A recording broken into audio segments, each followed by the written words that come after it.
ਲੜੀਵਾਰ ਗੁਰਬਾਣੀ ਸ਼ਬਦ ਵਿਚਾਰ। ਅੱਜ ਦੇ ਅੰਮ੍ਰਿਤਮਈ ਬਚਨਾਂ ਦਾ ਪਾਠ ਭਾਈ ਸਾਹਿਬ ਜੀ ਪਾਸੋਂ ਆਪ ਜੀਆਂ ਨੇ ਸਰਵਨ ਕੀਤਾ। ਅੰਮ੍ਰਿਤਮਈ ਬਾਣੀ ਦੀ ਵਿਚਾਰ ਨਾਲ ਸਾਂਝ ਪਾਉਣ ਲਈ ਜੋ ਇਹ ਸਮਾਂ ਪ੍ਰਾਪਤ ਹੋ ਰਿਹਾ ਹੈ, ਮਨ ਬਿਰਤੀਆਂ ਨੂੰ ਇਕਾਗਰ ਕਰਦੇ ਹੋਏ ਨਿਮਾਣੇ ਜੇ ਹੋ ਕੇ ਚਵਰ ਛਤਰ ਤਖਤ ਦੇ ਮਾਲਕ ਧੰਨ ਗੁਰੂ ਗ੍ਰੰਥ ਸਾਹਿਬ ਮਹਾਰਾਜ ਜੀ ਦੇ ਪਾਵਨ ਚਰਨਾਂ ਵਿੱਚ ਜੁੜਨ ਦਾ ਯਤਨ ਕਰੀਏ।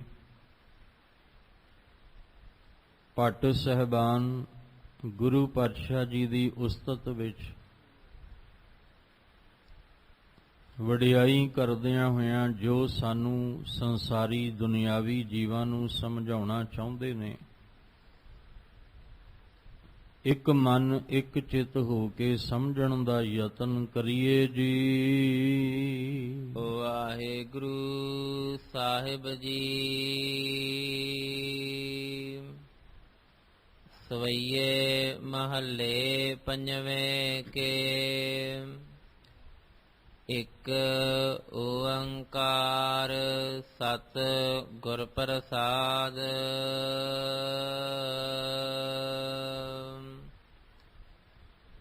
ਅੰਤ ਨਾ ਪਾਵਤ ਦੇਵ ਸਬਹਿ ਮੁਨ।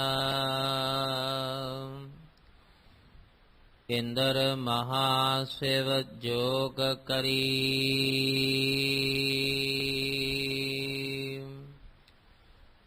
ਹੁਨ ਬੇਦ ਬਿਰੰਚ ਵਿਚਾਰ ਰਹਿਓ।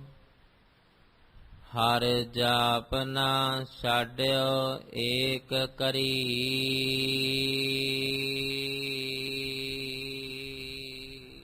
ਆਪ ਜੀ ਰੋਜ਼ਾਨਾ ਇਸ ਅਸਥਾਨ ਤੋਂ ਲੜੀਵਾਰ ਗੁਰਬਾਣੀ ਸ਼ਬਦ ਵਿਚਾਰ ਦਾ ਲਾਹਾ ਪ੍ਰਾਪਤ ਕਰਦੇ ਆ ਰਹੇ ਹੋ। ਸ਼ਹੀਦਾਂ ਦੇ ਸਰਤਾਜ ਬਾਣੀ ਕੇ ਬੋਹਿਤ ਪ੍ਰਤੱਖ ਹਰੀ ਦਾ ਰੂਪ ਧੰਨ ਗੁਰੂ ਅਰਜਨ ਦੇਵ ਮਹਾਰਾਜ ਸਤਿਗੁਰੂ ਜੀ ਦੀ ਉਸਤਤ ਵਿੱਚ ਵਡਿਆਈ ਕਰਦਿਆਂ ਭੱਟ ਸਾਹਿਬਾਨ ਵੱਲੋਂ ਸਵਈਏ ਰੂਪ ਵਿੱਚ ਜੋ ਅੰਮ੍ਰਿਤਮਈ ਬਚਨ ਉਚਾਰਨ ਕੀਤੇ, ਜਿਸ ਵਿੱਚੋਂ ਅੱਜ ਦਾ ਪਾਠ ਜੋ ਆਪ ਜੀ ਨੇ ਸਰਵਨ ਕੀਤਾ ਹੈ, ਗੁਰੂ ਗ੍ਰੰਥ ਸਾਹਿਬ ਮਹਾਰਾਜ ਜੀ ਦੀ ਪਵਿੱਤਰ ਬਾਣੀ ਪਾਵਨ ਅੰਗ 1408 ਔਰ 9 ਦੇ ਉੱਪਰ ਸਭਾਈਮਾਨ ਹੈ। ਭੱਟ ਮਥਰਾ ਜੀ ਦੇ ਇਹ ਪਾਵਨ ਬਚਨ ਨੇ ਜੋ ਪ੍ਰਤੱਖ ਗੁਰੂ ਅਰਜਨ ਦੇਵ ਮਹਾਰਾਜ ਜੀ ਦਾ ਦੀਦਾਰ ਕਰਕੇ ਗੁਰੂ ਸਾਹਿਬ ਜੀ ਦੇ ਚਰਨਾਂ ਦੇ ਵਿੱਚ ਜੁੜ ਕੇ ਜੋ ਅਨੁਭਵ ਹੋਇਆ, ਜੋ ਮਹਿਸੂਸ ਕੀਤਾ ਹੈ, ਉਹਨੂੰ ਇਸ ਸਵਈਏ ਦੇ ਦੁਆਰਾ ਉਚਾਰਨ ਕਰਕੇ ਸਾਨੂੰ ਦੁਨਿਆਵੀ ਜੀਵਾਂ ਨੂੰ ਸਮਝਾਉਂਦੇ ਨੇ ਕਿ ਗੁਰੂ ਅਰਜਨ ਦੇਵ ਮਹਾਰਾਜ ਪ੍ਰਤੱਖ ਪਰਮੇਸ਼ਵਰ ਦਾ ਹਰੀ ਦਾ ਰੂਪ ਨੇ। ਇਹਦੇ ਵਿੱਚ ਕੋਈ ਦੋ ਰਾਵਾਂ ਨਹੀਂ, ਕੋਈ ਇਹਦੇ ਵਿੱਚ ਸ਼ੰਕਾ ਨਹੀਂ। ਗੁਰੂ ਅਰਜਨ ਦੇਵ ਮਹਾਰਾਜ ਜੀ ਦੇ ਚਰਨਾਂ ਵਿੱਚ ਆ ਕੇ ਜਿਹੜੀਆਂ ਬਖਸ਼ਿਸ਼ਾਂ ਮਿਲਦੀਆਂ ਨੇ, ਧਰਮ ਦੀ ਦੁਨੀਆ ਦੇ ਵਿੱਚ ਵੱਖਰੇ ਵੱਖਰੇ ਭੇਖ, ਵੱਖਰੇ ਵੱਖਰੇ ਰਾਹ ਸਾਨੂੰ ਨਜ਼ਰ ਆਉਣਗੇ,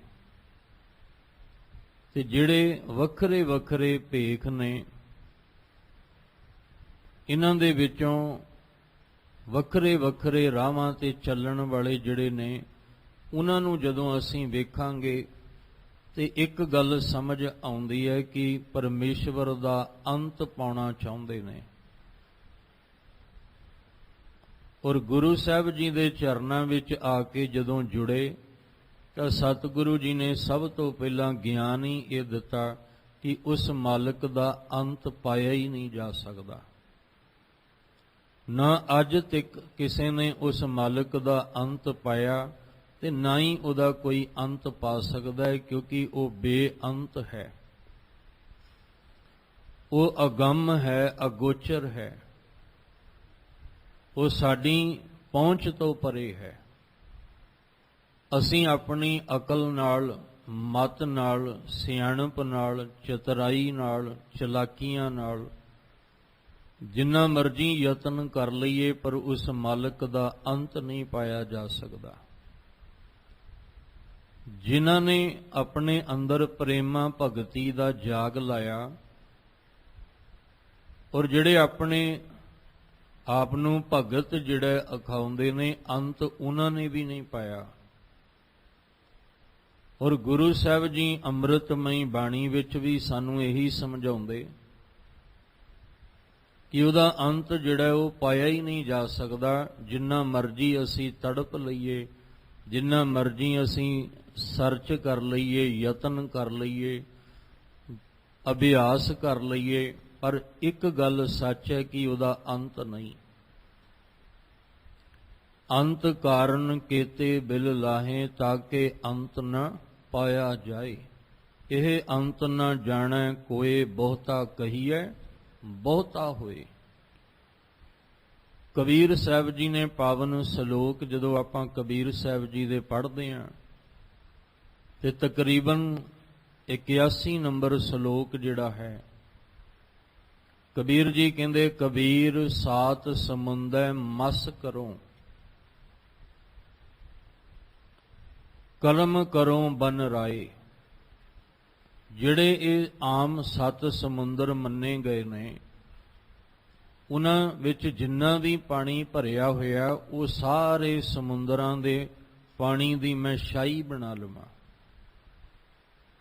7 ਸਮੁੰਦਰ ਮਸ ਕਰੋ, ਮਸ ਦਾ ਅਰਥ ਹੁੰਦਾ ਸ਼ਾਹੀ ਬਣਾਉਣੀ।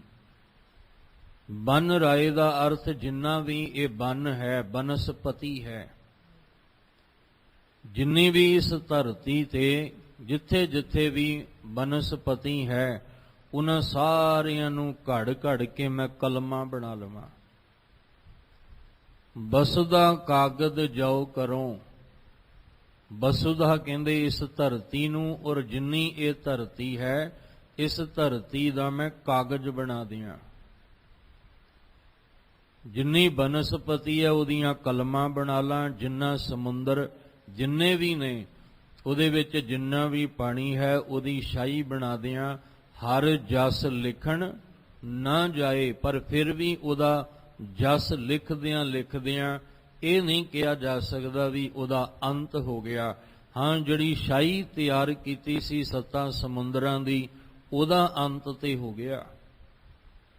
ਸ਼ਾਹੀ ਮੁੱਕ ਗਈ, ਕਲਮਾਂ ਮੁੱਕ ਗਈਆਂ, ਕਿਤੇ ਨਾ ਕਿਤੇ ਇਸ ਧਰਤੀ ਰੂਪੀ ਕਾਗਜ਼ ਵੀ ਮੁੱਕ ਗਿਆ, ਪਰ ਉਹਦਾ ਜਿਹੜਾ ਜਸ ਸੀ ਨਾ ਲਿਖਿਆ, ਉਹ ਨਹੀਂ ਮੁੱਕਿਆ। ਉਹ ਤਾਂ ਬਹੁਤਾ ਕਹੀਐ ਬਹੁਤਾ ਹੋਏ। ਜਿੰਨਾ ਉਹਦਾ ਜਸ ਲਿਖਿਆ, ਉਹਦੇ ਨਾਲੋਂ ਕਈ ਗੁਣਾ ਹੋਰ ਵੱਧ ਉਹਦਾ ਜਸ ਹੈ, ਉਹਦੀ ਵਡਿਆਈ ਹੈ, ਉਹਦੇ ਗੁਣ ਨੇ, ਜਿਹਦਾ ਅੰਤ ਨਹੀਂ ਪਾਇਆ ਜਾ ਸਕਦਾ। ਉਹਦੇ ਪਰਥਾਏ ਇੱਕ ਗੱਲ ਕਹਿ ਕੇ ਮੁਕਾ ਕੀਤਾ ਜਾ ਸਕਦਾ ਹੈ, ਤੇਰੇ ਕਵਨ ਕਵਨ ਗੁਣ ਕਹਿ ਕਹਿ ਗਾਵਾਂ, ਤੂੰ ਸਾਹਿਬ ਗੁਣੀ ਨਿਦਾਨਾ, ਤੁਮਰੀ ਮਹਿਮਾ ਬਰਨ ਨਾ ਸਾਕੋ, ਤੂੰ ਠਾਕੁਰ ਊਚ ਭਗਵਾਨਾ। ਮਹਿਮਾ ਨੂੰ ਬਿਆਨ ਨਹੀਂ ਕੀਤਾ ਜਾ ਸਕਦਾ, ਤੇ ਨਾ ਹੀ ਕਿਸੇ ਨੇ ਅੱਜ ਤੱਕ ਉਹਦੀ ਮਹਿਮਾ ਨੂੰ ਬਿਆਨ ਕਰਦਿਆਂ ਅੰਤ ਪਾਇਆ। ਸਨਕ ਸਨੰਦ ਮਹੇਸ਼ ਸਮਾਨਾ, ਸ਼ੇਸ਼ ਨਾਗ ਤੇਰੋ ਮਰਮ ਨਾ ਜਾਣਾ। ਇਸ ਲਈ ਅੰਮ੍ਰਿਤ ਬਾਣੀ ਦੇ ਵਿੱਚ ਸਾਨੂੰ ਇਹ ਗੱਲ ਤਾਂ ਸਮਝਾਈ ਕਿ ਉਹਦਾ ਅੰਤ ਨਹੀਂ, ਤੇ ਫਿਰ ਅਸੀਂ ਪਰਮੇਸ਼ਵਰ ਨੂੰ ਪਾਉਣਾ ਕਿਵੇਂ ਹੈ, ਕਿਉਂਕਿ ਸਾਡੀ ਮੰਜ਼ਿਲ ਪਰਮੇਸ਼ਵਰ ਹੈ। ਸਾਡਾ ਮੁਕਾਮ ਜਿਹੜਾ ਹੈ ਉਹ ਪਰਮੇਸ਼ਵਰ ਦੇ ਚਰਨਾਂ ਦੇ ਵਿੱਚ ਹੈ। ਸਾਡਾ ਸਫ਼ਰ ਹੀ ਉਨਾ ਚਿਰ ਮੁੱਕਣਾ ਨਹੀਂ ਜਿੰਨਾ ਚਿਰ ਅਸੀਂ ਆਤਮਿਕ ਤਲ ਤੇ ਪਰਮੇਸ਼ਵਰ ਦੇ ਚਰਨਾਂ ਵਿੱਚ ਲੀਨ ਨਹੀਂ ਹੋ ਜਾਂਦੇ। ਨਾਨਕ ਲੀਨ ਭਇਓ ਗੋਬਿੰਦ ਸਿਉ, ਜਿਉ ਪਾਣੀ ਸੰਗ ਪਾਣੀ। ਜਿਵੇਂ ਪਾਣੀ ਵਿੱਚ ਪਾਣੀ ਲੀਨ ਹੁੰਦਾ ਹੈ, ਅਸੀਂ ਪਰਮੇਸ਼ਵਰ ਵਿੱਚ ਲੀਨ ਹੋਣਾ, ਤੇ ਜਿੰਨਾ ਚਿਰ ਉਸ ਮਾਲਕ ਵਿੱਚ ਲੀਨ ਨਹੀਂ ਹੋਵਾਂਗੇ ਸਾਡਾ ਇਹ ਆਤਮਿਕ ਮੰਡਲ ਦਾ ਸਫ਼ਰ ਮੁੱਕਣਾ ਹੀ ਨਹੀਂ। ਆਵਾਗਮਨ ਜਿਹਨੂੰ ਅਸੀਂ ਕਹਿੰਦੇ ਆ, ਤਾਂ ਗੁਰੂ ਸਾਹਿਬ ਕਹਿੰਦੇ ਇਹ ਤਾਂ ਕਿਹਾ ਵੀ ਉਹਦਾ ਅੰਤ ਨਹੀਂ ਪੈਣਾ, ਪਰ ਇਹ ਨਹੀਂ ਕਿਹਾ ਵੀ ਉਹਦੀ ਪ੍ਰਾਪਤੀ ਨਹੀਂ ਹੋਣੀ। ਉਹਦੀ ਪ੍ਰਾਪਤੀ ਹੈ, ਉਹਦੇ ਵਿੱਚ ਲੀਨ ਹੋਣਾ, ਉਹਦੇ ਵਿੱਚ ਸਮਾ ਜਾਣਾ ਹੈ, ਪਰ ਉਹਦਾ ਅੰਤ ਨਹੀਂ। ਅੰਤ ਪਾਉਣਾ ਵੱਖਰੀ ਗੱਲ ਹੈ, ਪਰਮੇਸ਼ਵਰ ਦੀ ਪ੍ਰਾਪਤੀ ਕਰਨੀ ਵੱਖਰੀ ਗੱਲ ਹੈ। ਪਰਮੇਸ਼ਵਰ ਦੇ ਵਿੱਚ ਲੀਨ ਹੋ ਜਾਣਾ, ਸਮਾ ਜਾਣਾ ਇਹ ਵੱਖਰੀ ਗੱਲ ਹੈ, ਪਰ ਉਹਦਾ ਅੰਤ ਪਾਉਣਾ ਇਹ ਵੱਖਰੀ ਗੱਲ ਹੈ। ਜਿਵੇਂ ਇੱਕ ਬੱਚਾ ਕਟੋਰਾ ਲੈ ਕੇ ਸਮੁੰਦਰ ਦੇ ਕਿਨਾਰੇ ਤੇ, ਬੜੀ ਵਾਰ ਆਪ ਜੀ ਨੇ ਸੁਣਿਆ ਹੈ ਬਹੁਤ ਵਿਦਵਾਨਾਂ ਪਾਸੋਂ, ਕਿ ਉਹਦੀ ਸੋਚ ਕਹਿੰਦੀ ਹੈ ਵੀ ਮੈਂ ਆਪਣੇ ਕਟੋਰੇ ਵਿੱਚ ਸਮੁੰਦਰ ਨੂੰ ਭਰਨਾ ਚਾਹੁੰਦਾ, ਤੇ ਗਿਆਨਵਾਨ ਪੁਰਸ਼ ਨੇ ਉਹਨੂੰ ਸਮਝਾਇਆ ਕਿ ਪੁੱਤਰ ਤੇਰੀ ਸੋਚ ਗਲਤ ਹੈ। ਠੀਕ ਹੈ, ਤੂੰ ਸਮੁੰਦਰ ਦੇ ਕਿਨਾਰੇ ਦੇ ਵਿੱਚ ਬੈਠਾ ਹੋਇਆ, ਕਿਨਾਰੇ ਦੇ ਕੋਲ ਕੁੱਜੇ ਵਿੱਚ ਸਮੁੰਦਰ ਨੂੰ ਬੰਦ ਕਰਨਾ ਚਾਹੁੰਦਾ ਹੈ, ਪਰ ਇਹਦੇ ਨਾਲੋਂ ਚੰਗਾ ਇਹ ਹੋਵੇ ਕਿ ਤੂੰ ਸਮੁੰਦਰ ਵਿੱਚ ਹੀ ਆਪਣਾ ਕੁੱਜਾ ਜਿਹੜਾ ਹੈ ਉਹ ਪਾ ਦੇ। ਇਸ ਸਮੁੰਦਰ ਵਿੱਚ ਤੇਰਾ ਕੁੱਜਾ, ਤੇਰਾ ਕਟੋਰਾ, ਤੇਰਾ ਭਾਂਡਾ ਤੇ ਸਮਾ ਸਕਦਾ ਹੈ, ਪਰ ਤੇਰੇ ਭਾਂਡੇ ਵਿੱਚ ਸਮੁੰਦਰ ਨਹੀਂ ਸਮਾ ਸਕਦਾ। ਸਮਝ ਆ ਗਈ, ਕਟੋਰਾ ਸਮੁੰਦਰ ਵਿੱਚ ਸੁੱਟ ਦਿੱਤਾ, ਉਹ ਸਮਾ ਗਿਆ। ਸਾਨੂੰ ਮਹਾਰਾਜ ਕਹਿੰਦੇ ਅਸੀਂ ਚੱਲ ਰਹੇ ਹਾਂ, ਉਹਨਾਂ ਜਿਹੜੇ ਨਦੀਆਂ ਤੇ ਨਾਲੇ ਨੇ ਨਾ ਉਹਨਾਂ ਦੇ ਵਾਂਗ ਅਸੀਂ ਵੀ ਚੱਲ ਰਹੇ ਹਾਂ, ਪਰ ਜਦੋਂ ਸਮੁੰਦਰ ਵਿੱਚ ਜਾ ਕੇ ਰਲ ਜਾਾਂਗੇ ਤਾਂ ਸਮੁੰਦਰ ਦਾ ਹੀ ਰੂਪ ਹੋ ਜਾਾਂਗੇ, ਪਰ ਉਹਦਾ ਇਹ ਨਹੀਂ ਕਿ ਅੰਤ। ਹੁਣ ਜੇ ਅੰਤ ਪਾਉਣਾ ਹੋਵੇ ਤੇ ਕਿੰਨੇ ਮਛਲੀ ਦੇ ਰੂਪ ਵਿੱਚ, ਬੜੇ ਬੜੇ ਮਗਰਮੱਛ ਦੇ ਰੂਪ ਵਿੱਚ ਕਿੰਨੇ ਸਮੁੰਦਰ ਵਿੱਚ ਜੀਵ ਨੇ, ਕਿ ਉਹਨਾਂ ਨੇ ਅੰਤ ਪਾ ਲਿਆ। ਉਹਨਾਂ ਦੀ ਵੀ ਸੋਚ ਜੇ ਆਪਾਂ ਦੇਖਣੀ ਹੋਵੇ ਤੇ ਇਹੀ ਹੈ ਕਿ ਤੂੰ ਦਰਿਆਓ ਦਾਨਾ ਬੀਨਾ ਮੈਂ ਮਛਲੀ ਕੈਸੇ ਅੰਤ ਲਹਾਂ, ਮੈਂ ਕਿਵੇਂ ਤੇਰਾ ਅੰਤ ਜਿਹੜਾ ਉਹ ਪਾ ਸਕਦੇ ਹਾਂ। ਹਾਂ, ਨਦੀਆਂ ਅਤੇ ਵਾਹ ਪਵਹਿ ਸਮੁੰਦ ਨਾ ਜਾਣੀਏ, ਅਸੀਂ ਨਦੀਆਂ ਦੇ ਵਾਹ ਵਾਂਗੂ, ਵੇਗ ਵਾਂਗੂ ਚੱਲ ਰਹੇ ਹਾਂ, ਪਰ ਜਿੱਦਣ ਉਹਦੇ ਵਿੱਚ ਸਮਾ ਜਾਵਾਂਗੇ ਉਦਣ ਸਾਡੀ ਆਪਣੀ ਹੋਂਦ ਖਤਮ ਹੋ ਜਾਏਗੀ। ਗੁਰਬਾਣੀ ਵਿੱਚ ਸਾਨੂੰ ਨਿਰੰਕਾਰ ਅਕਾਲ ਪੁਰਖ ਜੀ ਵਿੱਚ ਆਤਮਿਕ ਜੋਤ ਕਰਕੇ ਸਮਾਉਣ ਲਈ, ਲੀਨ ਹੋ ਜਾਣ ਵਾਸਤੇ ਕਿਹਾ, ਉਹਦਾ ਅੰਤ ਪਾਉਣ ਵਾਸਤੇ ਨਹੀਂ।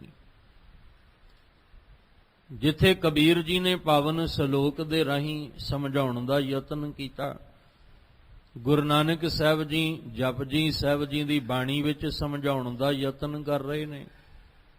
ਅੰਤ ਨਾ ਸਿਫਤੀ ਕਹਿਣ ਨਾ ਅੰਤ, ਨਾ ਕਹਿਣ ਦੇ ਵਿੱਚ, ਕਥਨ ਵਿੱਚ ਉਹਦਾ ਅੰਤ ਹੈ, ਤੇ ਨਾ ਹੀ ਉਹਦਾ ਸਿਫਤਾਂ ਕਰ ਕਰਕੇ, ਉਹਦੀ ਸਿਫਤੀ, ਉਹਦੀ ਵਡਿਆਈ ਕਰਕੇ ਉਹਦਾ ਅੰਤ ਹੈ।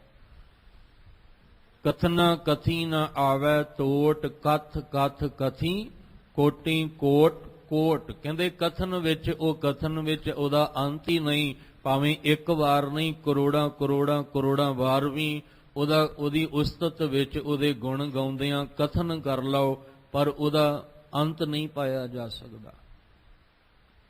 ਗੁਰੂ ਅਰਜਨ ਦੇਵ ਮਹਾਰਾਜ ਜੀ ਵੀ ਇਹੀ ਸਮਝਾਉਂਦੇ ਨੇ, ਕਿਉਂਕਿ ਭੱਟ ਜੀ ਜਿਹੜੇ ਨੇ, ਭੱਟ ਮਥਰਾ ਜੀ, ਗੱਲ ਗੁਰੂ ਅਰਜਨ ਦੇਵ ਪਾਤਸ਼ਾਹ ਦੀ ਕਰ ਰਹੇ ਨੇ ਕਿ ਜੋ ਮੈਨੂੰ ਗੁਰੂ ਅਰਜਨ ਦੇਵ ਪਾਤਸ਼ਾਹ ਦੇ ਚਰਨਾਂ 'ਚ ਆ ਕੇ ਦਾਤ ਮਿਲੀ, ਜੋ ਅਨੁਭਵ ਹੋਇਆ, ਅਸੀਂ ਗੁਰਬਾਣੀ ਨਾਲ ਮਨ ਨੂੰ ਜੋੜ ਕੇ, ਮਨ ਔਰ ਗੁਰਬਾਣੀ ਨੂੰ ਜੋੜ ਕੇ ਅੰਦਰ ਅਧਿਆਤਮਕ ਜੀਵਨ ਵਿੱਚ ਅਨੁਭਵ ਕਰਨਾ ਹੈ। ਜਿੰਨਾ ਚਿਰ ਸਾਨੂੰ ਅਧਿਆਤਮਕ ਤਲ ਤੇ ਅਨੁਭਵ ਨਹੀਂ ਹੋਏਗਾ, ਉਨਾ ਚਿਰ ਗੱਲ ਨਹੀਂ ਬਣਨੀ। ਪੜ੍ਹਨਾ ਵੀ ਸੌਖਾ ਹੈ, ਜਿੰਨਾ ਮਰਜ਼ੀ ਆਪਾਂ ਜਿਹੜਾ ਉਹ ਪੜ੍ਹ ਲਈਏ, ਸੁਣਨਾ ਵੀ ਸਾਡੇ ਲਈ ਸੌਖਾ ਹੋਏਗਾ, ਪਰ ਅਨੁਭਵ ਤੱਕ ਪਹੁੰਚਣਾ ਕਿਸੇ ਵਿਰਲੇ ਵਿਰਲੇ ਦੇ ਹਿੱਸੇ ਆਇਆ, ਕਿਉਂਕਿ ਗੱਲ ਉੱਥੇ ਆ ਕੇ ਬਣਨੀ ਹੈ ਜਿੱਥੋਂ ਤੁਸੀਂ ਅਨੁਭਵ ਕਰੋਗੇ, ਨਹੀਂ ਤਾਂ ਪੜ੍ਹ ਪੜ੍ਹ ਗੱਡੀ ਲੱਦੀਆਂ ਵਾਲਾ ਹਿਸਾਬ ਤੇ ਹੋ ਹੀ ਰਿਹਾ। ਗੁਰੂ ਅਰਜਨ ਦੇਵ ਮਹਾਰਾਜ ਜੀ ਨੇ ਆਖਿਆ, ਉਸਤਤ ਕਰ ਹੈ ਅਨੇਕ ਜਨ, ਅੰਤ ਨ ਪਾਰਾਵਾਰ, ਨਾਨਕ ਰਚਨਾ ਪ੍ਰਭ ਰਚੀ, ਬਹੁ ਬਿਧ ਅਨਕ ਪ੍ਰਕਾਰ। ਗੁਰੂ ਅਰਜਨ ਦੇਵ ਮਹਾਰਾਜ ਜੀ ਕਹਿੰਦੇ ਉਸਤਤ ਕਰਹਿ ਅਨੇਕ ਜਨ, ਅਨੇਕ ਰੂਪ ਦੇ ਵਿੱਚ ਉਹਦੀ ਉਸਤਤੀ ਹੋ ਰਹੀ ਹੈ। ਹਰ ਕੋਈ ਆਪਣੀ ਆਪਣੀ ਬੋਲੀ 'ਚ, ਆਪਣੀ ਆਪਣੀ ਭਾਸ਼ਾ 'ਚ, ਆਪਣੇ ਆਪਣੇ ਧਰਮ ਜਿਹੜੇ ਉਹਨਾਂ ਸੰਸਾਰ ਵਿੱਚ ਬਣੇ ਨੇ ਉਸ ਮੁਤਾਬਕ ਹਰ ਕੋਈ ਉਸ ਮਾਲਕ ਦੀ ਉਸਤਤ ਕਰ ਰਿਹਾ ਹੈ। ਪਰ ਉਸਤਤ ਕਰਦਿਆਂ ਜੇ ਦਿਮਾਗ ਵਿੱਚ ਇਹ ਖਿਆਲ ਹੋਵੇ ਕਿ ਮੈਂ ਉਹਦਾ ਅੰਤ ਪਾਉਣਾ ਚਾਹੁੰਦਾ ਹਾਂ, ਤੇ ਫਿਰ ਸਾਡਾ ਅੰਤ ਹੋ ਜਾਏਗਾ, ਪਰ ਉਹਦਾ ਮਾਲਕ ਦਾ ਅੰਤ ਨਹੀਂ। ਜੇ ਅਸੀਂ ਲਿਖਣ ਦੀ ਗੱਲ ਕਰੀਏ ਤੇ ਕਲਮ ਮੁੱਕ ਜਾਏਗੀ, ਸ਼ਾਹੀ ਮੁੱਕ ਜਾਏਗੀ, ਕਾਗਜ਼ ਮੁੱਕ ਜਾਏਗਾ, ਪਰ ਉਹਦੇ ਗੁਣ ਨਹੀਂ ਮੁੱਕਦੇ। ਹਜੇ ਤੇ ਅਸੀਂ ਕੁਦਰਤ ਦਾ ਅੰਤ ਨਹੀਂ ਪਾਇਆ ਤੇ ਕਰਤੇ ਦਾ ਅੰਤ ਕਿੱਥੋਂ ਪਾਲਾਂਗੇ? ਸਭ ਤੋਂ ਪਹਿਲਾਂ ਤੇ ਕੁਦਰਤ ਦਾ ਅੰਤ ਪਾਈਏ। ਹਜੇ ਤਾਂ ਕੁਦਰਤ ਨਹੀਂ ਸਾਡੀ ਸਮਝ ਵਿੱਚ ਆਈ। ਚੋਟੀ ਦੇ ਵਿਗਿਆਨਕ ਸੰਸਾਰ ਦੇ ਵਿੱਚ ਮੌਜੂਦ ਨੇ, ਜਿਨ੍ਹਾਂ ਨੇ ਬਹੁਤ ਖੋਜ ਕਰਕੇ ਦੁਨੀਆ ਦੇ ਸਾਹਮਣੇ ਰੱਖੀ ਕਿ ਆਹ ਹੈ ਕੁਦਰਤ ਵਿੱਚ ਇੰਨਾ ਕੁਝ ਛੁਪਿਆ ਹੋਇਆ, ਇੰਨਾ ਕੁਝ ਕੁਦਰਤ ਵਿੱਚ ਇੰਨੇ ਰੰਗ ਭਰੇ ਹੋਏ ਨੇ, ਹਜੇ ਉਹ ਵੀ ਅੰਤ ਨਹੀਂ ਪਾ ਸਕੇ, ਤੇ ਅਸੀਂ ਕਿੱਥੋਂ ਅੰਤ ਪਾਉਣਾ ਹੈ? ਉਹ ਬੇਅੰਤ ਹੈ, ਬੇਅੰਤ ਦਾ ਅੰਤ ਨਹੀਂ। ਉਹਦੇ ਵਿੱਚ ਸਮਾਉਣਾ ਕਿਵੇਂ ਹੈ, ਇਹ ਗੁਰਬਾਣੀ ਸਾਨੂੰ ਸਿਖਾਉਂਦੀ ਹੈ। ਭੱਟ ਜੀ ਕਹਿੰਦੇ ਮੈਂ ਇਹ ਅਨੁਭਵ ਕੀਤਾ ਕਿ ਸੰਸਾਰ ਦੇ ਅੰਦਰ ਬੜੇ ਬੜੇ ਦੇਵ ਦੇਵਤਿਆਂ ਦੇ ਰੂਪ ਵਿੱਚ ਔਰ ਬੜੇ ਬੜੇ ਰਿਸ਼ੀ ਮੁਨੀਆਂ ਦੇ ਰੂਪ ਵਿੱਚ, ਔਰ ਜਿਹੜਾ ਦੇਵਤਿਆਂ ਦਾ ਰਾਜਾ ਇੰਦਰ ਆਪਣੇ ਆਪ ਨੂੰ ਅਖਾਉਂਦਾ ਹੈ ਉਹਦੇ ਰੂਪ ਵਿੱਚ, ਔਰ ਬੜੇ ਬੜੇ ਜੋਗੀਆਂ ਦੇ ਜਿਹੜੇ ਯੋਗ ਸਾਧਨਾਵਾਂ ਕਰਨ ਵਾਲੇ ਨੇ ਉਹਨਾਂ ਦੇ ਰੂਪ ਵਿੱਚ ਬੜੇ ਸੰਸਾਰ ਦੇ ਅੰਦਰ ਆਏ। ਪਰ ਹਕੀਕਤ ਸੱਚ ਤਾਂ ਇਹ ਹੈ ਕਿ ਉਹਦਾ ਅੰਤ ਕਿਸੇ ਨੇ ਨਹੀਂ ਪਾਇਆ, ਤੇ ਨਾ ਹੀ ਉਹਦਾ ਅੰਤ ਕੋਈ ਪਾ ਸਕਦਾ ਹੈ। ਦੂਜੀ ਗੱਲ, ਗੁਰਬਾਣੀ ਵਿੱਚ ਜੋ ਸਾਨੂੰ ਗੱਲ ਸਮਝਾਈ ਉਹਨੂੰ ਝੁਠਲਾਇਆ ਨਹੀਂ ਜਾ ਸਕਦਾ, ਔਰ ਕਿਸੇ ਵੀ ਤਰਕ ਦੇ ਨਾਲ ਗੁਰਬਾਣੀ ਨੂੰ ਕੱਟਿਆ ਨਹੀਂ ਜਾ ਸਕਦਾ। ਅੱਜ ਤਰਕ ਹੈ ਨਾ, ਅੱਜ ਸੰਸਾਰ ਵਿੱਚ ਤਰਕ ਨਾਲ ਅਸੀਂ ਚੱਲ ਰਹੇ ਹਾਂ। ਹਰ ਗੱਲ ਉੱਤੇ ਤਰਕ ਹੈ, ਹਰ ਗੱਲ ਦੇ ਉੱਤੇ। ਪਰ ਗੁਰਬਾਣੀ ਦੇ ਵਿੱਚ ਜਿਹੜਾ ਗਿਆਨ ਸਾਨੂੰ ਦਿੱਤਾ ਗਿਆ, ਤਰਕ ਅਸੀਂ ਜਿੰਨਾ ਮਰਜ਼ੀ ਕਰ ਲਈਏ, ਜਿੰਨੇ ਮਰਜ਼ੀ ਅਸੀਂ ਤਰਕਵਾਦੀ ਹੋ ਜਾਈਏ, ਪਰ ਗੁਰਬਾਣੀ ਦੇ ਗਿਆਨ ਅੱਗੇ ਸਾਡਾ ਤਰਕ ਫੇਲ ਹੋ ਜਾਏਗਾ। ਠੀਕ ਹੈ, ਕਿਤੇ ਨਾ ਕਿਤੇ ਤਰਕ ਸਾਨੂੰ ਕਰਨਾ ਵੀ ਚਾਹੀਦਾ ਹੈ। ਸੰਸਾਰਿਕ ਤਲ ਦੇ ਉੱਤੇ ਵਹਿਮ ਭਰਮ ਕਰਮ ਕਾਂਡ ਨੂੰ ਕੱਟਣ, ਜਿੱਥੇ ਲੋੜ ਹੈ ਉੱਥੇ ਤਰਕ ਕਰੀਏ। ਵਹਿਮ ਭਰਮ ਬਹੁਤ ਨੇ ਦੁਨੀਆ 'ਚ, ਕਰਮ ਕਾਂਡ ਬਹੁਤ ਨੇ, ਉਹਨਾਂ ਨੂੰ ਸਮਝਾਉਣ ਵਾਸਤੇ ਤਰਕ ਦੀ ਲੋੜ ਹੈ। ਉੱਥੇ ਅਸੀਂ ਤਰਕਵਾਦੀ ਹੋ ਕੇ ਤਰਕ ਨਾਲ ਉਹਨੂੰ ਸਮਝਾਈਏ ਵੀ ਆਹ ਕੰਮ ਇਸ ਤਰ੍ਹਾਂ ਨਹੀਂ, ਇਸ ਤਰ੍ਹਾਂ ਹੁੰਦਾ ਹੈ, ਜਿਹੜੇ ਕਰਮ ਕਾਂਡ ਤੂੰ ਕਰ ਰਿਹਾ ਹੈ ਇਹ ਤੇਰੇ ਵਾਸਤੇ ਚੰਗੇ ਨਹੀਂ। ਪਰ ਗੁਰਬਾਣੀ ਦੇ ਉੱਪਰ ਅਸੀਂ ਕੋਈ ਤਰਕ ਕਰਾਂਗੇ, ਉੱਥੇ ਅਸੀਂ ਫੇਲ ਹੋ ਜਾਵਾਂਗੇ।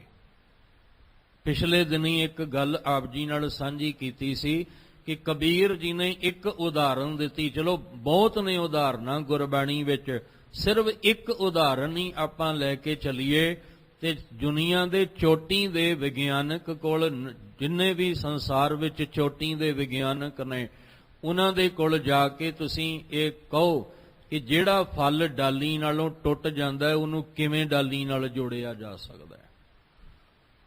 ਉਹਨੂੰ ਦੁਬਾਰਾ ਡਾਲੀ ਨਾਲ ਜੋੜ ਦਿੱਤਾ ਜਾਏ, ਔਰ ਜੋੜ ਕੇ ਫਿਰ ਉਸੇ ਤਰ੍ਹਾਂ ਦਾ ਹੀ ਹੋਵੇ ਜਿਵੇਂ ਉਹ ਡਾਲੀ ਨਾਲ ਜੁੜਿਆ ਹੁੰਦਾ ਹੈ, ਤੇ ਉਹ ਵੀ ਇਹ ਕਹਿ ਦੇਣਗੇ ਕਿ ਨਹੀਂ, ਇਹਨੂੰ ਫਲ ਨੂੰ ਡਾਲੀ ਨਾਲ ਜੋੜਨ ਵਾਸਤੇ ਇਹਨੂੰ ਬੀਜ ਬਣਨਾ ਪੈਣਾ ਹੈ, ਮਿੱਟੀ ਵਿੱਚ ਇਹਨੂੰ ਇੱਕ ਮਿਕ ਹੋਣਾ ਪਏਗਾ, ਫਿਰ ਪੁੰਗਰੇਗਾ, ਪੁੰਗਰ ਕੇ ਫਿਰ ਇਹਦਾ ਆਕਾਰ ਬਣੇਗਾ, ਇਹਦੇ ਜਿਹੜੇ ਨੇ ਸ਼ਾਖਾਵਾਂ, ਇਹਦੀਆਂ ਡਾਲੀਆਂ, ਪੱਤੇ, ਫੁੱਲ, ਫਿਰ ਜਾ ਕੇ ਇਹ ਫਲ ਦੁਬਾਰਾ ਤਿਆਰ ਹੋ ਸਕਦਾ ਹੈ। ਇਹ ਟੁੱਟਿਆ ਹੋਇਆ ਫਲ ਜਿਹੜਾ, ਇਹਨੂੰ ਡਾਲੀ ਨਾਲ ਨਹੀਂ ਜੋੜਿਆ ਜਾ ਸਕਦਾ। ਇਸ ਤਰ੍ਹਾਂ ਦੀਆਂ ਬਹੁਤ ਉਦਾਹਰਨਾਂ ਨੇ ਗੁਰਬਾਣੀ ਵਿੱਚ ਜਪਜੀ ਸਾਹਿਬ ਦੇ ਵਿੱਚ ਹੀ ਆਪਾਂ ਲੈ ਲਈਏ, ਅੱਜ ਸੰਸਾਰ ਦੇ ਅੰਦਰ ਇਹ ਵਧੀਆ ਤੋਂ ਵਧੀਆ ਸਾਬੂਨ, ਜੁਗਤੀਆਂ, ਮਿਸ਼ਰਨ, ਤਰ੍ਹਾਂ ਤਰ੍ਹਾਂ ਦੇ ਜਿਹੜੇ ਨੇ ਉਹ ਤਰੀਕੇ ਸਾਡੇ ਕੋਲ ਨੇ ਸਾਡੀ ਚਮੜੀ ਨੂੰ ਨਿਖਾਰਨ ਵਾਸਤੇ। ਪੱਕੇ ਤੋਂ ਪੱਕਾ ਦਾਗ ਵੀ ਅਸੀਂ ਚਮੜੀ ਤੋਂ ਵੀ ਤੇ ਕੱਪੜਿਆਂ ਤੋਂ ਵੀ ਅਸੀਂ ਉਤਾਰ ਸਕਦੇ ਹਾਂ, ਪਰ ਜਿਹੜੀ ਸਾਡੀ ਮੱਤ ਨੂੰ ਵਿਕਾਰਾਂ ਦਾ ਦਾਗ ਲੱਗਾ ਉਹ ਕਿਵੇਂ ਧੋਵਾਂਗੇ? ਉਹਨੂੰ ਕਿਹੜੇ ਵਿਗਿਆਨਕ ਦੀ ਜੁਗਤੀ ਤਰੀਕੇ ਤੇ ਮਿਸ਼ਰਨ ਨਾਲ ਧੋਤਾ ਜਾ ਸਕਦਾ ਹੈ? ਉਹਦੇ ਲਈ ਇੱਕੋ ਹੀ ਹੈ, ਭਰੀਐ ਮਤ ਪਾਪਾਂ ਕੈ ਸੰਗ, ਉਹ ਧੋਪੈ ਨਵੇਂ ਕੈ ਰੰਗ। ਉਹ ਇੱਕੋ ਹੀ ਰੰਗ ਦੇ ਨਾਲ, ਕਹਿੰਦੇ ਨਾ ਵੀ ਆਹ ਰੰਗ ਨਹੀਂ ਉਤਰਦਾ ਤੇ ਰੰਗ ਕਾਟ ਪਾ ਦਿਓ। ਤੇ ਅੰਦਰ ਜਿਹੜਾ ਦਿਮਾਗ ਦੇ ਵਿੱਚ ਵਿਕਾਰਾਂ ਦੀ ਗੰਦਗੀ ਇਕੱਠੀ ਹੋਈ ਹੈ, ਉਹ ਰੰਗ ਜਿਹੜਾ ਵਿਕਾਰਾਂ ਦਾ, ਉਹਨੂੰ ਕਿਸ ਤਰ੍ਹਾਂ ਉਤਾਰੋਗੇ? ਉਹਦੇ ਲਈ ਸਾਨੂੰ ਇਹ ਨਾਮ ਬਾਣੀ ਦਾ ਅਭਿਆਸ ਕਰਨਾ ਪਏਗਾ। ਇਸ ਤਰ੍ਹਾਂ ਬਹੁਤ ਨੇ ਐਸੀਆਂ ਜੁਗਤੀਆਂ ਗੁਰਬਾਣੀ ਵਿੱਚ ਜੋ ਸਾਨੂੰ ਸਮਝਾਈਆਂ ਗਈਆਂ। ਇਸ ਲਈ ਭੱਟ ਜੀ ਕਹਿੰਦੇ, ਭੱਟ ਮੱਥਰਾ ਜੀ, ਕਿ ਜੋ ਮੈਂ ਅਨੁਭਵ ਕੀਤਾ ਗੁਰੂ ਅਰਜਨ ਦੇਵ ਪਾਤਸ਼ਾਹ ਦੇ ਦਰ ਤੇ ਆ ਕੇ, ਉਹ ਇਹ ਮੈਨੂੰ ਗੱਲ ਸਮਝ ਆਈ, ਅੰਤ ਨ ਪਾਵਤ ਦੇਵ ਸਭੈ, ਮੁਨ ਇੰਦਰ ਮਹਾ ਸ਼ਿਵ ਜੋਗ ਕਰੀ। ਕਹਿੰਦੇ ਨੇ ਮੈਂ ਦੇਖਿਆ, ਸੁਣਿਆ, ਸਮਝਿਆ, ਅਨੁਭਵ ਕੀਤਾ ਹੈ ਕਿ ਜਿੰਨੇ ਵੀ ਇਹ ਦੇਵਤੇ ਨੇ, ਸਭੈ ਦਾ ਅਰਥ ਸਾਰੇ ਦੇ ਸਾਰੇ, ਜਿੰਨੇ ਵੀ ਕੁੱਲ ਮਿਲਾ ਕੇ ਨੇ, ਮੁਨ ਮੁਨੀ, ਨੰਨੇ ਨੂੰ ਸਿਆਰੀ, ਰਿਸ਼ੀ ਮੁਨੀ, ਇੱਥੋਂ ਤੱਕ ਕਿ ਜਿਹੜਾ ਆਪਣੇ ਆਪ ਨੂੰ ਇੰਦਰ ਰਾਜਾ ਅਖਾਉਂਦਾ ਹੈ, ਉਹ ਇੰਦਰ, ਮਹਾ ਸ਼ਿਵ ਦਾ ਅਰਥ ਮਹਾਦੇਵ, ਜੋਗ ਕਰੀ, ਇਹਨਾਂ ਨੇ ਆਪਣੇ ਵੱਲੋਂ ਬੜਾ ਯੋਗ ਦਾ ਅਰਥ ਹੈ ਜੁੜਨਾ, ਆਪਣੇ ਵੱਲੋਂ ਬੜੀਆਂ ਸਮਾਧੀਆਂ ਲਾਈਆਂ, ਬੜਾ ਜਪ ਤਪ ਕੀਤਾ, ਬੜਾ ਇਹਨਾਂ ਨੇ ਆਪਣੇ ਵੱਲੋਂ ਜੋਗ ਜਿਹੜਾ ਉਹ ਕੀਤਾ, ਉਸ ਮਾਲਕ ਦਾ ਅੰਤ, ਅਕਾਲ ਪੁਰਖ ਪਰਮੇਸ਼ਵਰ ਦਾ ਅੰਤ ਪਾਉਣ ਵਾਸਤੇ। ਪਰ ਭੱਟ ਜੀ ਕਹਿੰਦੇ ਮੈਨੂੰ ਤੇ ਇਹ ਗੱਲ ਮਹਿਸੂਸ ਹੋਈ ਹੈ ਕਿ ਅੰਤ ਨਾ ਪਾਵਤ, ਇਹਨਾਂ ਨੇ ਅੰਤ ਨਹੀਂ ਪਾਇਆ। ਹੁਣ ਇੱਥੇ ਦੋ ਅਰਥ ਸਮਝ ਵਿੱਚ ਆਉਂਦੇ ਨੇ। ਮਹਾ ਸ਼ਿਵ, ਜੇ ਆਪਾਂ ਕਲਗੀਧਰ ਪਾਤਸ਼ਾਹ ਜੀ ਦੇ ਬੋਲ ਲਈਏ ਕਿ ਮਹਾਦੇਵ ਕੋ ਕਹਿਤ ਸਦਾ ਸ਼ਿਵ, ਨਿਰੰਕਾਰ ਕਾ ਚੀਨਤ ਨਹੀਂ ਭੇਵ, ਉੱਥੇ ਸ਼ਿਵ ਦਾ ਅਰਥ ਸ਼ਕਤੀ ਹੈ, ਪਰਮੇਸ਼ਵਰ ਹੈ। ਔਰ ਜਿਹੜਾ ਗੁਰੂ ਸਾਹਿਬ ਕਹਿੰਦੇ ਦੇਹ ਸ਼ਿਵਾ ਬਰ ਮੋਹੇ ਹੈ ਵਾਲਾ ਜਿਹੜਾ ਬਚਨ ਉਚਾਰਿਆ, ਉੱਥੇ ਵੀ ਸ਼ਿਵ ਪਰਮੇਸ਼ਵਰ ਨੂੰ ਕਿਹਾ। ਔਰ ਜਿਹੜਾ ਅਰਦਾਸ ਦੇ ਵਿੱਚ ਅਸੀਂ ਬਚਨ ਵਰਤਦੇ ਹਾਂ, ਪ੍ਰਥਮ ਭਗਉਤੀ ਸਿਮਰ ਕਹਿ, ਉੱਥੇ ਭਗਉਤੀ ਜਿਹੜੀ ਹੈ ਉਹ ਤਲਵਾਰ ਨੂੰ ਜਾਂ ਕਿਸੇ ਦੇਵੀ ਨੂੰ ਨਹੀਂ ਕਿਹਾ ਗਿਆ। ਉੱਥੇ ਭਗਉਤੀ ਦਾ ਅਰਥ ਹੈ ਉਹ ਜਿਹੜਾ ਪੂਰਨ ਪਾਵਰ ਸ਼ਕਤੀ ਵਾਲਾ ਹੈ, ਪਰਮੇਸ਼ਵਰ ਦੀ ਉੱਥੇ ਗੱਲ ਕੀਤੀ ਹੈ ਕਿ ਪਹਿਲੇ ਉਹ ਹੁਣ ਜਦੋਂ ਭਗਤੀ ਦੇ ਰੰਗ ਵਿੱਚ ਜਿਹੜਾ ਰੰਗਿਆ ਗਿਆ, ਉਹਨੂੰ ਵੀ ਭਗਉਤੀ ਕਹਿੰਦੇ ਨੇ, ਕਿ ਜਿਹਦੇ ਅੰਦਰ ਭਗਤੀ ਦਾ ਰੰਗ ਲੱਗ ਗਿਆ, ਪ੍ਰੇਮਾ ਭਗਤੀ ਦਾ ਜਾਗ ਲੱਗ ਗਿਆ, ਉਹਦੇ ਅੰਦਰ ਉਸ ਅਕਾਲ ਪੁਰਖ ਦੀ ਰਹਿਮਤ ਵਰਤਦੀ ਹੈ। ਉਹਦੇ ਕੋਲ ਉਹ ਪਾਵਰ ਹੈ ਕਿ ਦੁਨੀਆ ਦੇ ਬੜੇ ਬੜੇ ਰਾਜੇ ਮਹਾਰਾਜੇ ਵੀ ਉਹਨਾਂ ਨੂੰ ਨਹੀਂ ਝੁਕਾ ਸਕੇ। ਖੈਰ ਇੱਥੇ ਜਿਹੜੀ ਗੱਲ ਸਮਝਾ ਰਹੇ ਨੇ, ਕਹਿੰਦੇ ਨੇ ਉਹ ਭਾਵੇਂ ਦੇਵ ਹੈ, ਭਾਵੇਂ ਰਿਸ਼ੀ ਮੁਨੀ ਨੇ, ਭਾਵੇਂ ਇੰਦਰ ਨੇ, ਮਹਾ ਸ਼ਿਵ ਜੋਗ ਕਰੀ, ਉਹ ਮਹਾ ਸ਼ਿਵ ਜਿਹੜਾ ਪਰਮੇਸ਼ਵਰ। ਫਿਰ ਬੇਨਤੀ ਕਰਾਂ, ਦੋ ਅਰਥ ਆਪਾਂ ਸਮਝ ਕੇ ਚੱਲੀਏ। ਇੱਕ ਮਹਾਦੇਵ, ਜੇ ਆਪਾਂ ਇਹਨਾਂ ਸਾਰਿਆਂ ਨਾਲ ਜੋੜਾਂਗੇ ਕਿ ਜਿੰਨੇ ਵੀ ਦੇਵਤੇ ਹੋਏ, ਰਿਸ਼ੀ ਮੁਨੀ ਹੋਏ, ਔਰ ਸਭ ਤੋਂ ਵੱਡਾ ਜਿਹੜਾ ਕਹਿ ਲੋ ਕਿ ਮਹਾਦੇਵ ਹੋਏ, ਇਹਨਾਂ ਨੇ ਯੋਗ ਬਹੁਤ ਕੀਤਾ ਪਰ ਉਹਦਾ ਅੰਤ ਨਹੀਂ। ਜਾਂ ਫਿਰ ਅਸੀਂ ਕਹਿ ਸਕਦੇ ਹਾਂ ਮਹਾ ਸ਼ਿਵ ਜੋਗ ਕਰੀ। ਯੋਗ ਦਾ ਅਰਥ ਗੁਰੂ ਨਾਨਕ ਜੀ ਨੇ ਸਮਝਾਇਆ ਹੈ ਜੁੜਨਾ। ਜਿਹਦਾ ਮਨ ਅੰਦਰੋਂ ਨਹੀਂ ਜੁੜਿਆ ਹੋਇਆ, ਉਹ ਬਾਹਰੋਂ ਭਾਵੇਂ ਯੋਗ ਸਾਧਨਾ ਨਾਲ ਜਿੰਨਾ ਮਰਜ਼ੀ ਜੁੜਿਆ ਰਵੇ, ਪਰ ਉਹਨੂੰ ਅਸੀਂ ਜੋਗੀ ਨਹੀਂ ਕਹਿ ਸਕਦੇ। ਜੇ ਜੋਗੀ ਗੁਰੂ ਨਾਨਕ ਸਾਹਿਬ ਜੀ ਨੂੰ ਗੋਰਖਨਾਥ ਮਿਲਦਾ ਹੈ, ਉਹਦੇ ਅੱਗੇ ਕਿੰਨੀ ਉਹਨਾਂ ਦੀ ਜਿਹੜੀ ਹੈ ਟੋਲੀ ਉਹਨਾਂ ਨੂੰ ਗੁਰੂ ਨਾਨਕ ਸਾਹਿਬ ਨੂੰ ਮਿਲਦੀ ਹੈ। ਤੇ ਜਦੋਂ ਯੋਗ ਸਾਧਨਾ ਦੀ ਗੱਲ ਗੁਰੂ ਨਾਨਕ ਜੀ ਨੇ ਸਮਝਾਈ ਹੈ ਕਿ ਗੱਲੀ ਜੋਗ ਨਾ ਹੋਈ, ਏਕ ਦ੍ਰਿਸ਼ਟ ਕਰ ਸਮਸਰ ਜਾਣੈ ਜੋਗੀ ਕਹੀਏ ਸੋਈ, ਉਹਨੂੰ ਕਹਿੰਦੇ ਆ ਅਸਲ ਵਿੱਚ ਜੋਗੀ। ਤੇ ਤੇ ਜਿੰਨੇ ਵੀ ਗੋਰਖਨਾਥ ਦੇ ਸਮੇਤ ਜੋਗੀ ਨੇ ਕਿ ਉਹ ਝੁਕ ਨਹੀਂ ਜਾਂਦੇ ਗੁਰੂ ਨਾਨਕ ਸਾਹਿਬ ਅੱਗੇ ਕਿ ਗੁਰੂ ਸਾਹਿਬ ਅਸੀਂ ਤੇ ਹੁਣ ਤੱਕ ਭਰਮ ਵਿੱਚ ਹੀ ਜੀ ਰਹੇ ਹਾਂ। ਇੰਨੀਆਂ ਵੱਡੀਆਂ ਵੱਡੀਆਂ ਉਮਰਾਂ ਕਰ ਲਈਆਂ, ਇੰਨੇ ਚੋਟੀ ਦੇ ਪਹਾੜ ਸੁਮੇਰ ਪਰਬਤ ਤੇ ਅਸੀਂ ਪਹੁੰਚ ਗਏ।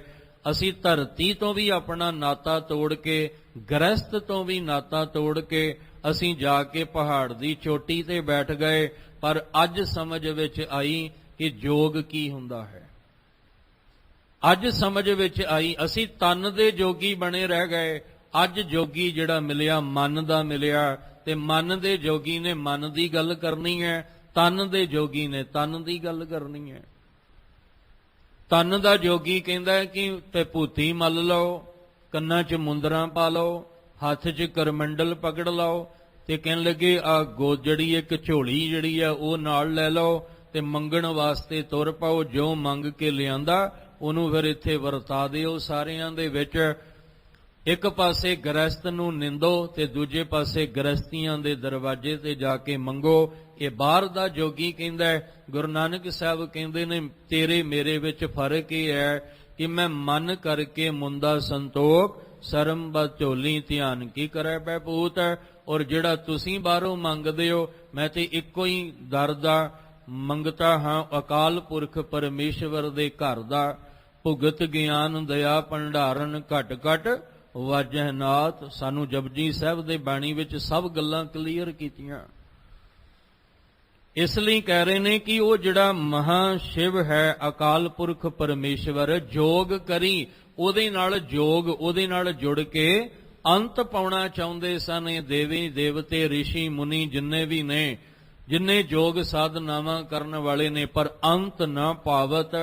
ਇਹਨਾਂ ਵਿੱਚੋਂ ਕਿਸੇ ਨੇ ਵੀ ਉਸ ਅਕਾਲ ਪੁਰਖ ਪਰਮੇਸ਼ਵਰ ਦਾ ਅੰਤ ਜਿਹੜਾ ਉਹ ਨਹੀਂ ਪਾਇਆ। ਪੁਨ ਬੇਦ ਬਿਰੰਚ ਵਿਚਾਰ ਰਹਿਓ, ਹਰ ਜਾਪ ਨਾ ਛਾੜਿਓ ਏਕ ਕਰੀ। ਪੁੰਨ ਦਾ ਅਰਥ ਹੁੰਦਾ ਫਿਰ, ਬਿਰੰਚ ਦਾ ਇੱਥੇ ਅਰਥ ਕੀਤਾ ਗਿਆ ਬ੍ਰਹਮਾ। ਕਹਿਣ ਲੱਗੇ ਬ੍ਰਹਮਾ ਜੀ ਵਰਗੇ ਜਿਹੜੇ ਨੇ ਉਹ ਵੇਦ, ਜਿਹੜੇ 4 ਵੇਦ ਨੇ, ਉਹਨਾਂ ਨੂੰ ਵਿਚਾਰ ਵਿਚਾਰ ਕੇ, ਉਹਨਾਂ ਨੂੰ ਪੜਚੋਲ ਕੇ ਅਵਸਥਾ ਐਸੀ ਸੀ ਕਿ ਹਰ ਜਾਪ ਨ ਛਾੜਿਓ ਏਕ ਘੜੀ। ਇੱਕ ਘੜੀ ਵੀ ਉਹਨਾਂ ਨੇ ਜਾਪ ਜਿਹੜਾ ਸੀ ਉਹ ਛੱਡਿਆ ਨਹੀਂ।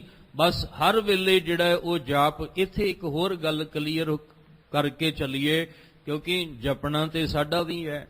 ਗੁਰੂ ਸਾਹਿਬ ਵੀ ਕਹਿੰਦੇ ਆ ਵੀ ਤੁਸੀਂ ਜਪੋ, ਪਰ ਗੁਰੂ ਸਾਹਿਬ ਇਹ ਨਹੀਂ ਕਹਿੰਦੇ ਕਿ ਤੂੰ ਸਾਰੀ ਉਮਰ ਜਪਣ ਤੇ ਹੀ ਬੈਠਾ ਰਹਿ। ਠੀਕ ਹੈ, ਸ਼ੁਰੂਆਤ ਸਾਡਾ ਜਿਹੜੀ ਹੈ ਉਹ ਚੱਲਣਾ ਜਿਹੜਾ ਉਹ ਜਪ ਤੋਂ ਹੈ। ਅਸੀਂ ਰੋਜ਼ ਨਿਤਨੇਮ ਕਰਦੇ ਹਾਂ, ਅੰਮ੍ਰਿਤ ਵੇਲੇ ਬਾਣੀ ਦਾ ਪਾਠ ਨਿਤਨੇਮ ਕਰਦੇ ਹਾਂ, ਤੇ ਸਾਡੀ ਸ਼ੁਰੂਆਤ ਕਿੱਥੋਂ ਹੁੰਦੀ ਹੈ? ਜਪ ਤੋਂ। ਤੇ ਅਸੀਂ ਪਹੁੰਚਣਾ ਕਿੱਥੇ ਹੁੰਦਾ ਹੈ? ਆਨੰਦ ਤੱਕ। ਸ਼ੁਰੂਆਤ ਜਪ ਤੋਂ ਹੀ ਹੋਣੀ ਹੈ, ਸ਼ੁਰੂਆਤ ਜਪਣ ਤੋਂ ਹੀ ਹੋਣੀ ਹੈ। ਪਰ ਮਹਾਰਾਜ ਕਹਿੰਦੇ ਸਾਰੀ ਉਮਰ ਜਪਣ ਵਿੱਚ ਹੀ ਨਹੀਂ ਰਹਿ ਜਾਣਾ। ਤੂੰ ਜਪਦਿਆਂ ਜਪਦਿਆਂ ਆਰਾਧਨਾ ਤੱਕ ਪਹੁੰਚਣਾ ਹੈ। ਜਦੋਂ ਤੇਰੇ ਅੰਦਰ ਆਰਾਧਨਾ ਹੋਣ ਲੱਗ ਜਾਏਗੀ, ਕਿਉਂਕਿ ਜਪਣਾ ਤੇ ਬਾਹਰੋਂ ਵੀ ਹੋ ਸਕਦਾ ਹੈ, ਪਰ ਆਰਾਧਨਾ ਅੰਦਰੋਂ ਹੁੰਦੀ ਹੈ।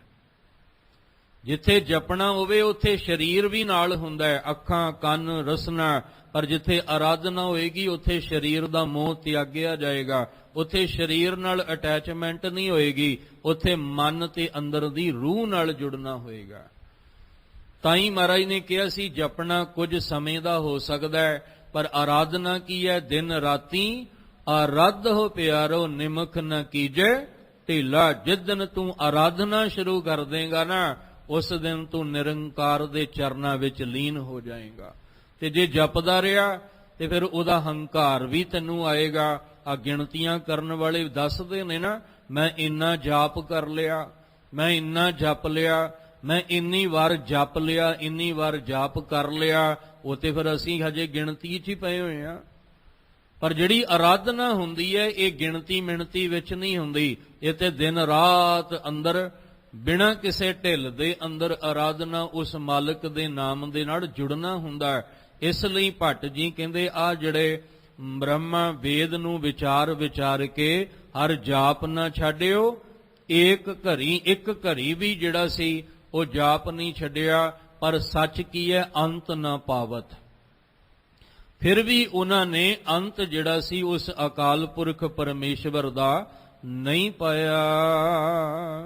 ਮਥੁਰਾ ਜਨ ਕੋ ਪ੍ਰਭ ਦੀਨ ਦਇਆਲ ਹੈ, ਸੰਗਤ ਸ੍ਰੇਸ਼ਟ ਨਿਹਾਲ ਕਰੀ।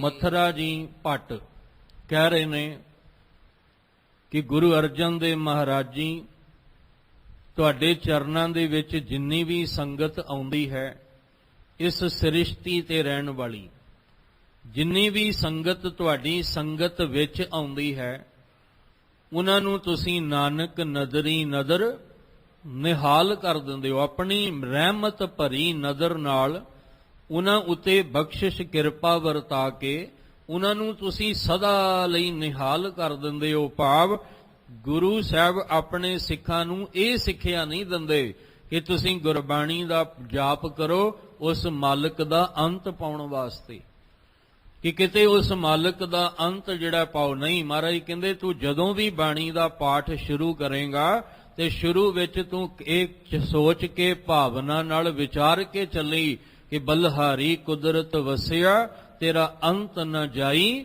ਲਖਿਆ। ਇਹ ਭਾਵਨਾ ਲੈ ਕੇ ਤੂੰ ਅਗਲਾ ਸਫ਼ਰ ਕਰਨਾ ਹੈ ਕਿ ਤੇਰਾ ਅੰਤ ਨਾ ਜਾਈ ਲਖਿਆ, ਤੇਰਾ ਅੰਤ ਪਾਇਆ ਹੀ ਨਹੀਂ ਜਾ ਸਕਦਾ। ਜਾਂ ਅੰਮ੍ਰਿਤ ਵੇਲੇ ਵੀ ਆਪਾਂ ਬਾਣੀ ਦਾ ਪਾਠ ਕਰਨਾ ਹੈ ਤਾਂ ਮਹਾਰਾਜ ਕਹਿੰਦੇ ਨੇ ਉਹਨੂੰ ਸਮਝ ਕੇ ਚੱਲਣਾ, ਅੰਤ ਪਾਉਣ ਵਾਸਤੇ ਨਹੀਂ। ਆਦ ਅਨੀਲ ਅਨਾਦ ਅਨਾਹਤ ਜੁਗ ਜੁਗ ਏਕੋ ਵੇਸ। ਮਹਾਰਾਜ ਕਹਿੰਦੇ ਇਹ ਭਾਵਨਾ ਲੈ ਕੇ ਤੂੰ ਗੁਰੂ ਕੇ ਸਿੱਖਾ ਉਹਦੇ ਨਾਲ ਜੁੜਨਾ ਹੈ।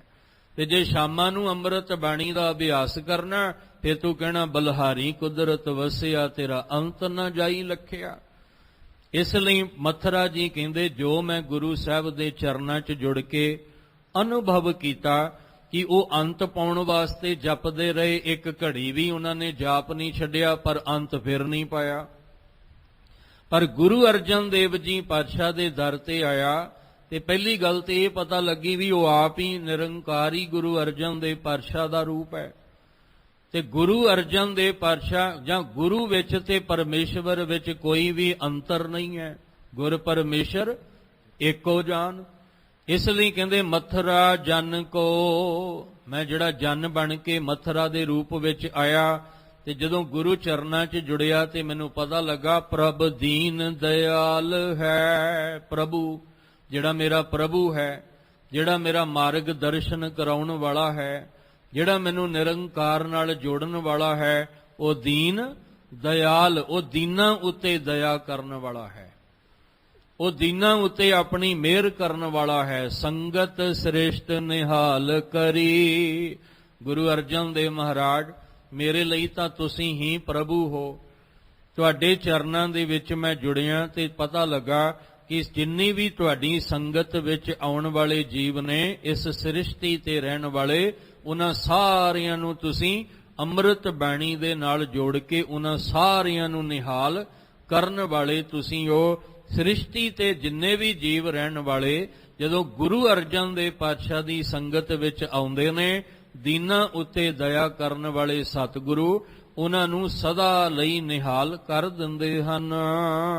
ਰਾਮਦਾਸ ਗੁਰੂ ਜਗ ਤਾਰਨ ਕੋ, ਗੁਰ ਜੋਤ ਅਰਜੁਨ ਮਾਹੇ ਤਰੀ। ਭੱਟ ਜੀ ਕਹਿੰਦੇ ਨੇ ਕਿ ਗੁਰੂ ਅਰਜਨ ਦੇਵ ਮਹਾਰਾਜ ਜੀ, ਤੁਹਾਡੇ ਵਿੱਚ ਜਿਹੜੀ ਰੱਬੀ ਜੋਤ ਧਰੀ ਗਈ ਹੈ, ਤੁਹਾਨੂੰ ਚਵਰ ਛਤਰ ਤਖਤ ਦੇ ਮਾਲਕ ਬਣਾਇਆ ਗਿਆ ਹੈ। ਇਸ ਲਈ ਬਣਾਇਆ ਗਿਆ ਕਿ ਤੁਹਾਡੇ ਵਿੱਚ ਤੇ ਨਿਰੰਕਾਰ ਵਿੱਚ ਕੋਈ ਅੰਤਰ ਨਹੀਂ ਹੈ। ਰਾਮਦਾਸ ਗੁਰੂ ਜਗ ਤਾਰਨ ਕਉ। ਗੁਰੂ ਰਾਮਦਾਸ ਪਾਤਸ਼ਾਹ ਜੀ ਨੇ ਇਸ ਜਗਤ ਨੂੰ ਪਾਰ ਲੰਘਾਉਣ ਵਾਸਤੇ, ਜਗਤ ਦੇ ਜੀਆਂ ਦਾ ਪਾਰ ਉਤਾਰਾ ਕਰਨ ਵਾਸਤੇ ਗੁਰ ਜੋਤ, ਉਹ ਜਿਹੜੀ ਗਿਆਨ ਨਾਲ ਭਰਪੂਰ ਜੋਤ ਸੀ, ਪ੍ਰਕਾਸ਼ ਰੂਪ। ਇੱਥੇ ਗੁਰ ਦੇ ਰਾਰਾ ਜਿਹੜਾ ਮੁਕਤਾ ਹੈ, ਤੇ ਗੁਰ ਦਾ ਅਰਥ ਗਿਆਨ ਹੈ। ਕਹਿਣ ਲੱਗੇ ਜਿਹੜੀ ਜੋਤ ਪ੍ਰਕਾਸ਼ ਰੂਪ ਹੈ, ਜਿਹੜੀ ਜੋਤ ਗਿਆਨ ਨਾਲ ਭਰਪੂਰ ਹੈ, ਉਸ ਗਿਆਨ ਨਾਲ ਭਰਪੂਰ ਗੁਰੂ ਜੋਤ ਨੂੰ ਅਰਜੁਨ ਮਾਹੇ ਧਰੀ। ਇਸ ਜਗਤ ਦੇ ਜੀਆਂ ਦਾ ਉਧਾਰ ਕਰਨ ਵਾਸਤੇ ਗੁਰੂ ਅਰਜਨ ਦੇਵ ਮਹਾਰਾਜ ਗੁਰੂ ਰਾਮਦਾਸ ਪਾਤਸ਼ਾਹ ਜੀ ਨੇ ਉਸ ਰੱਬੀ ਜੋਤ ਨੂੰ ਤੁਹਾਡੇ ਹਿਰਦੇ ਵਿੱਚ ਧਰ ਕੇ ਇਹ ਸਾਰੀਆਂ ਬਖਸ਼ਿਸ਼ਾਂ ਤੁਹਾਨੂੰ ਦੇ ਕੇ ਗੁਰੂ ਨਾਨਕ ਸਾਹਿਬ ਦੇ ਘਰ ਦਾ ਮਾਲਕ ਬਣਾਇਆ। ਜਗ ਔਰ ਨਾ ਯਾਹੇ ਮਹਾਤਮ ਮੈਂ, ਅਵਤਾਰ ਉਜਾਗਰ ਆਨ ਕੀਓ। ਇਸ ਜਗਤ ਦੇ ਅੰਦਰ ਤਮ ਦਾ ਅਰਥ ਹੁੰਦਾ ਹਨੇਰਾ, ਤਮਾ। 3 ਗੁਣ ਨੇ ਨਾ, ਰਜ ਗੁਣ, ਤਮ ਗੁਣ, ਸਤ ਗੁਣ। ਤੇ ਇਹ 3 ਗੁਣੀ ਮਾਇਆ ਹੀ ਹੈ ਜਿਹੜੀ ਸਾਨੂੰ ਭਰਮਾ ਰਹੀ ਹੈ, ਉਲਝਾ ਰਹੀ ਹੈ। ਅਸੀਂ 3 ਗੁਣੀ ਮਾਇਆ ਦੇ ਵਿੱਚ ਹੀ ਉਲਝ ਕੇ ਬੈਠੇ ਹੋਏ ਹਾਂ, ਉਹਦੇ ਵਿੱਚੋਂ ਬਾਹਰ ਨਹੀਂ ਨਿਕਲ ਪਾ ਰਹੇ। ਨਾ ਸੰਸਾਰ ਸਮਝ ਆਇਆ, ਨਾ ਨਿਰੰਕਾਰ ਸਮਝ ਆਇਆ, ਨਾ ਸਾਨੂੰ ਆਪਣੇ ਮਨੁੱਖਾ ਦੇਹੀ ਦੀ ਸਮਝ ਆਈ, ਨਾ ਸਾਨੂੰ ਆਤਮਕ ਮੰਡਲ ਦੀ ਸਮਝ ਆਈ। ਕਿਉਂ? ਕਿਉਂਕਿ ਵਿਚਕਾਰ ਜਿਹੜਾ ਮਨ ਸੀ ਨਾ, ਇਹ 3 ਗੁਣੀ ਮਾਇਆ ਨੇ ਮਨ ਨੂੰ ਉਲਝਾ ਕੇ ਰੱਖ ਦਿੱਤਾ। ਹੁਣ ਰਾਤ ਵੀ ਜ਼ਿਕਰ ਕੀਤਾ ਸੀ ਇਤਿਹਾਸਕ ਵਿਚਾਰ ਵਿੱਚ ਕਿ ਸਰੀਰਕ ਤਲ ਤੇ ਫਲ ਚਾਹੁੰਦੇ ਹੋ ਤਾਂ ਵੀ ਮਨ ਕਰਕੇ ਮਿਲਣਾ ਹੈ, ਆਤਮਿਕ ਤਲ ਤੇ ਫਲ ਚਾਹੁੰਦੇ ਹੋ ਤਾਂ ਵੀ ਮਨ ਕਰਕੇ ਮਿਲਣਾ ਹੈ। ਹੁਣ ਮਨ ਕੀ ਸੀ? ਮਨ 3 ਗੁਣੀ ਮਾਇਆ ਨੇ ਉਲਝਾ ਦਿੱਤਾ। ਐਸਾ ਉਲਝਾ ਦਿੱਤਾ ਕਿ ਨਾ ਸਾਨੂੰ ਤਨ ਦੀ ਸਮਝ ਆਈ ਸਰੀਰਕ ਤਲ ਤੇ ਨਾ ਸਾਨੂੰ ਆਤਮਿਕ ਤਲ ਤੇ ਸਮਝ ਆਈ, ਮਨ ਉਲਝ ਗਿਆ। ਹੁਣ ਮਨ ਜਿਉਂ ਜਿਹੜਾ ਉਲਝਿਆ ਮਨ ਸੀ ਉਹਨੂੰ ਸੁਲਝਾਉਣ ਲਈ ਸਾਨੂੰ ਗੁਰੂ ਸਾਹਿਬ ਦੇ ਦਰ ਤੇ ਆਉਣ ਦੀ ਲੋੜ ਪਈ। ਗੁਰੂ ਸਾਹਿਬ ਨੇ ਫਿਰ ਸਾਡੇ ਉਲਝੇ ਹੋਏ ਮਨ ਨੂੰ ਸੁਲਝਾਇਆ, ਇਸ ਵਿਗੜੇ ਹੋਏ ਮਨ ਨੂੰ ਕਾਬੂ ਕੀਤਾ। ਤੇ ਜਦੋਂ ਮਨ ਕਾਬੂ ਵਿੱਚ ਆਇਆ ਫਿਰ ਗੱਲ ਜਿਹੜੀ ਆ ਉਹ ਸਮਝ ਵਿੱਚ ਆਈ ਕਿ ਇਸ ਸੰਸਾਰ ਵਿੱਚ ਤਮਾ ਹਨੇਰਾ ਬਹੁਤ ਹੈ, ਅਗਿਆਨਤਾ ਦਾ ਹਨੇਰਾ ਬਹੁਤ ਜ਼ਿਆਦਾ। ਇਹ ਨਹੀਂ ਕਿ ਗੁਰੂ ਨਾਨਕ ਸਾਹਿਬ ਤੋਂ ਪਹਿਲਾਂ ਧਰਮ ਦੀ ਗੱਲ ਨਹੀਂ ਸੀ ਹੁੰਦੀ, ਇਹ ਨਹੀਂ ਕਿ ਗੁਰੂ ਨਾਨਕ ਸਾਹਿਬ ਤੋਂ ਪਹਿਲਾਂ ਧਰਮੀ ਜਿਹੜੇ ਉਹ ਲੋਕ ਨਹੀਂ ਸਨ, ਮੌਜੂਦ ਸੀ, ਪਰ ਉਹਦੇ ਨਾਲ ਨਾਲ ਅਗਿਆਨਤਾ ਦਾ ਹਨੇਰਾ ਵੀ ਬਹੁਤ ਜ਼ਿਆਦਾ ਸੀ, ਜਿਹਦੇ ਵਿੱਚ ਇਹ ਸੰਸਾਰ ਗੁੰਮਰਾਹ ਹੋ ਰਿਹਾ, ਭਟਕ ਰਿਹਾ, ਠੋਕਰਾਂ ਖਾ ਰਿਹਾ, ਦੁਖੀ ਪਰੇਸ਼ਾਨ ਹੋ ਰਿਹਾ। ਪਰ ਗੁਰੂ ਨਾਨਕ ਸਾਹਿਬ ਦੇ ਰੂਪ ਵਿੱਚ ਇੱਥੇ ਵੀ 2 ਅਰਥ ਜਿਹੜੇ ਨੇ ਉਹ ਨਿਕਲਦੇ ਨੇ। ਜੇ ਉਸਤਤ ਦੀ ਗੱਲ ਕਰੀਏ ਤਾਂ ਗੁਰੂ ਅਰਜਨ ਦੇਵ ਮਹਾਰਾਜ ਦੀ ਗੱਲ ਹੋ ਰਹੀ ਹੈ। ਭੱਟ ਜੀ ਕਹਿ ਰਹੇ ਨੇ, ਜਗ ਔਰ ਨਾ ਯਾਹੇ ਮਹਾਤਮ ਮੈਂ ਅਵਤਾਰ ਉਜਾਗਰ ਆਨ ਕੀਓ। ਇਸ ਜਗਤ ਵਿੱਚ ਕੋਈ ਹੋਰ ਨਹੀਂ ਸੀ ਜਿਹੜਾ ਪ੍ਰਕਾਸ਼ ਕਰ ਸਕਦਾ, ਇਸ ਤਮਾ ਦੀ ਅਗਿਆਨਤਾ ਦੇ ਹਨੇਰੇ ਨੂੰ ਦੂਰ ਕਰ ਸਕਦਾ। ਉਸ ਅਕਾਲ ਪੁਰਖ ਨੇ ਆ ਕੇ ਇਸ ਸੰਸਾਰ ਵਿੱਚ ਅਵਤਾਰ ਲੈ ਕੇ ਸਾਰੇ ਪਾਸੇ ਗਿਆਨ ਦਾ ਪ੍ਰਕਾਸ਼ ਕੀਤਾ। ਪਰ ਜੇ ਗੁਰੂ ਅਰਜਨ ਦੇਵ ਜੀ ਦੀ ਗੱਲ ਕਰਾਂਗੇ ਤੇ ਫਿਰ ਗੁਰੂ ਨਾਨਕ ਸਾਹਿਬ ਤੋਂ ਗੁਰੂ ਰਾਮਦਾਸ ਜੀ ਪਾਤਸ਼ਾਹ ਦੀ ਗੱਲ ਕਿਵੇਂ ਕਰਾਂਗੇ? ਇਹਦਾ ਮਤਲਬ ਇਹ ਪੰਕਤੀ ਗੁਰੂ ਨਾਨਕ ਸਾਹਿਬ ਜੀ ਉੱਤੇ ਜਿਹੜੀ ਆ ਉਹ ਆਪਾਂ ਅਰਥ ਕਰਕੇ ਫਿਰ ਅਗਾਂਹ ਨੂੰ ਚੱਲਣਾ ਪੈਣਾ ਹੈ, ਕਿਉਂਕਿ ਰੱਬੀ ਜੋਤ ਤਾਂ ਗੁਰੂ ਨਾਨਕ ਸਾਹਿਬ ਤੋਂ ਤੁਰੀ ਹੈ ਨਾ। ਪ੍ਰਕਾਸ਼ ਗੁਰੂ ਨਾਨਕ ਸਾਹਿਬ ਦਾ ਹੁੰਦਾ ਹੈ। ਸਤਿਗੁਰੂ ਨਾਨਕ ਪ੍ਰਗਟਿਆ ਮਿਟੀ ਧੁੰਦ, ਜਗ ਚਾਨਣ ਹੋਆ ਜਿਉ ਕਰ ਸੂਰਜ ਨਿਕਲਿਆ, ਤਾਰੇ ਛਪੇ ਅੰਧੇਰ ਪਲੋਆ। ਤੇ ਗੁਰੂ ਨਾਨਕ ਸਾਹਿਬ ਮਹਾਰਾਜ ਜੀ ਹੋਈ ਇਹ ਬਚਨ ਕਰ ਰਹੇ ਨੇ, ਕਲ ਕਾਤੀ ਰਾਜੇ ਕਾ ਸਾਈ, ਧਰਮ ਪੰਖ ਕਰ ਉੱਡ ਰਿਹਾ, ਕੂੜ ਅਮਾਵਸ ਸੱਚ ਚੰਦਰਮਾ ਦੀਸੈ ਨਾਹੀ, ਕਹਿ ਚੜਿਆ ਹਉ ਭਾਲ ਵਿਕੁੰਨੀ ਹੋਈ, ਅੰਧੇਰਾ ਰਾਹ ਨਾ ਕੋਈ। ਕਹਿੰਦੇ ਆ ਜਿਹੜੀ ਲੁਕਾਈ ਹੈ ਅੰਧਕਾਰ ਦੇ ਵਿੱਚ ਵਿਆਕੁਲ ਹੋਈ ਪਈ ਹੈ, ਔਰ ਇਸ ਅੰਧਕਾਰ ਦੇ ਵਿੱਚ ਰਾਹ ਦੱਸਣ ਵਾਲਾ ਕੋਈ ਨਹੀਂ ਨਜ਼ਰ ਆਉਂਦਾ ਪਿਆ। ਵਿੱਚ ਹਉਮੈ ਕਰ ਦੁੱਖ ਰੋਈ, ਇਸ ਤਮ ਨੇ ਹਨੇਰੇ ਨੇ ਭਰਮ। ਅਕਸਰ ਭਰਮ ਕਦੋਂ ਪੈਦਾ ਹੁੰਦਾ ਹੈ? ਹਨੇਰੇ ਵਿੱਚ। ਇਸ ਤਮ ਦੇ ਹਨੇਰੇ ਨੇ ਕੀ ਕੀਤਾ? ਭਰਮ ਪਾ ਦਿੱਤਾ। ਉਸ ਭਰਮ ਨੇ ਅੰਦਰ ਹੰਕਾਰ ਪੈਦਾ ਕਰ ਦਿੱਤਾ। ਫਿਰ ਵਿੱਚ ਹਉਮੈ ਕਰ ਰੋਈ, ਇਹ ਸਾਰੀ ਲੁਕਾਈ ਜਿਹੜੀ ਹੈ ਹਉਮੈ ਕਰਕੇ ਰੋ ਰਹੀ ਹੈ। ਕਹੋ ਨਾਨਕ ਕਿਨ ਬਿਦ ਗਤ ਹੋਈ। ਗੁਰੂ ਸਾਹਿਬ ਕਹਿੰਦੇ ਇਹਨਾਂ ਦੀ ਗਤੀ, ਇਹਨਾਂ ਦੀ ਕਲਿਆਣਤਾ, ਇਹਨਾਂ ਦਾ ਭਲਾ ਕਿਵੇਂ ਹੋਏਗਾ? ਕਿਉਂਕਿ ਅੰਧੇਰੇ ਰਾਹ ਨਾ ਕੋਈ।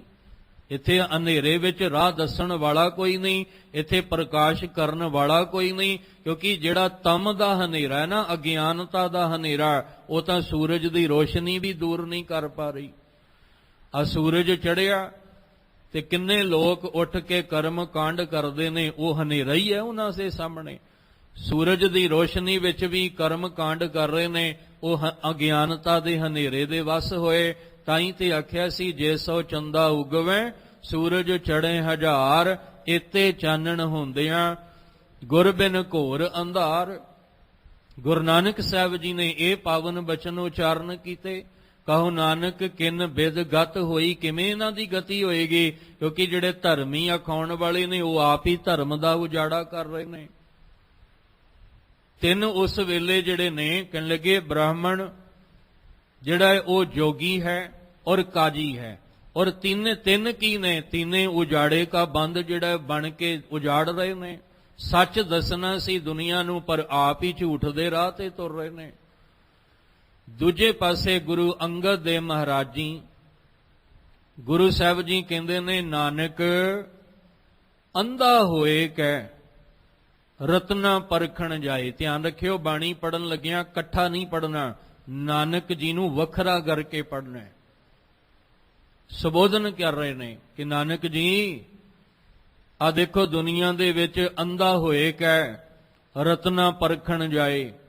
ਰਤਨਾ ਸਾਰ ਨਾ ਜਾਣੀ, ਆਵੇ ਆਪ ਲਖਾਏ। ਕਹਿੰਦੇ ਰਤਨਾ ਦੀ ਸਾਰ ਤਾਂ ਜਾਣਦਾ ਕੋਈ ਨਹੀਂ ਹੈ, ਸਗੋਂ ਆਪਣਾ ਆਪ ਲਿਖਾ ਕੇ, ਜਣਾ ਕੇ, ਜਤਾ ਕੇ ਆ ਜਾਂਦਾ ਹੈ। ਦੁਨੀਆ ਨੂੰ ਪਤਾ ਲੱਗ ਜਾਂਦਾ ਵੀ ਇਹ ਤੇ ਅੰਨਾ ਹੈ, ਤੇ ਜਿਹੜਾ ਆਪ ਅੰਨਾ ਉਹ ਰਤਨਾ ਦੀ ਪਰਖ ਕਿੱਥੇ ਕਰੇਗਾ?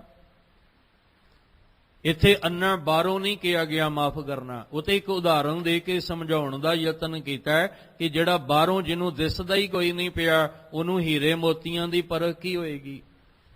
ਜਿਹਨੂੰ ਦਿਸਦਾ ਹੀ ਨਹੀਂ, ਅੱਖਾਂ ਤੋਂ, ਨੇਤਰਾਂ ਤੋਂ ਦਿਸਦਾ ਹੀ ਨਹੀਂ, ਉਹਦੇ ਸਾਹਮਣੇ ਹੀਰੇ ਮੋਤੀ ਕੱਚ ਵੀ ਰੱਖ ਦਿਓ, ਉਹ ਤਾਂ ਕੱਚ ਨੂੰ ਪਕੜ ਕੇ ਕਹੇਗਾ ਇਹ ਹੀਰੇ ਨੇ, ਇਹ ਕੀਮਤੀ ਹੀਰੇ। ਫਿਰ ਲੋਕ ਆਖਣਗੇ ਵੀ ਇਹਨੂੰ ਲੱਗਦਾ ਗਿਆਨ ਨਹੀਂ, ਇਹਨੂੰ ਸੋਝੀ ਨਹੀਂ ਹੈ, ਇਹ ਤਾਂ ਕੱਚ ਨੂੰ ਪਕੜ ਕੇ ਹੀਰਾ ਕਹੀ ਜਾਂਦਾ ਹੈ। ਜਿਹੜਾ ਪਾਰਖੂ ਹੋਏਗਾ, ਗਿਆਨਵਾਨ ਹੋਏਗਾ, ਉਹੀ ਕਹੇਗਾ ਵੀ ਆਹ ਹੀਰਾ ਹੈ ਤੇ ਆਹ ਕੱਚ ਹੈ। ਜਿਹਦੇ ਕੋਲ ਗਿਆਨ ਦੀ ਅੱਖ ਹੋਏਗੀ, ਉਹੀ ਕਹੇਗਾ ਇਹ ਸੱਚੀ ਬਾਣੀ ਹੈ ਤੇ ਇਹ ਕੱਚੀ ਬਾਣੀ ਹੈ, ਇਹ ਅਧੂਰਾ ਹੈ ਤੇ ਇਹ ਪੂਰਾ ਹੈ। ਇਸ ਲਈ ਸਤਿਗੁਰੂ ਪਾਤਸ਼ਾਹ ਜੀ ਨੇ ਗਿਆਨ ਦਾ ਪ੍ਰਕਾਸ਼ ਸਾਡੇ ਤੇ ਕੀਤਾ ਹੈ।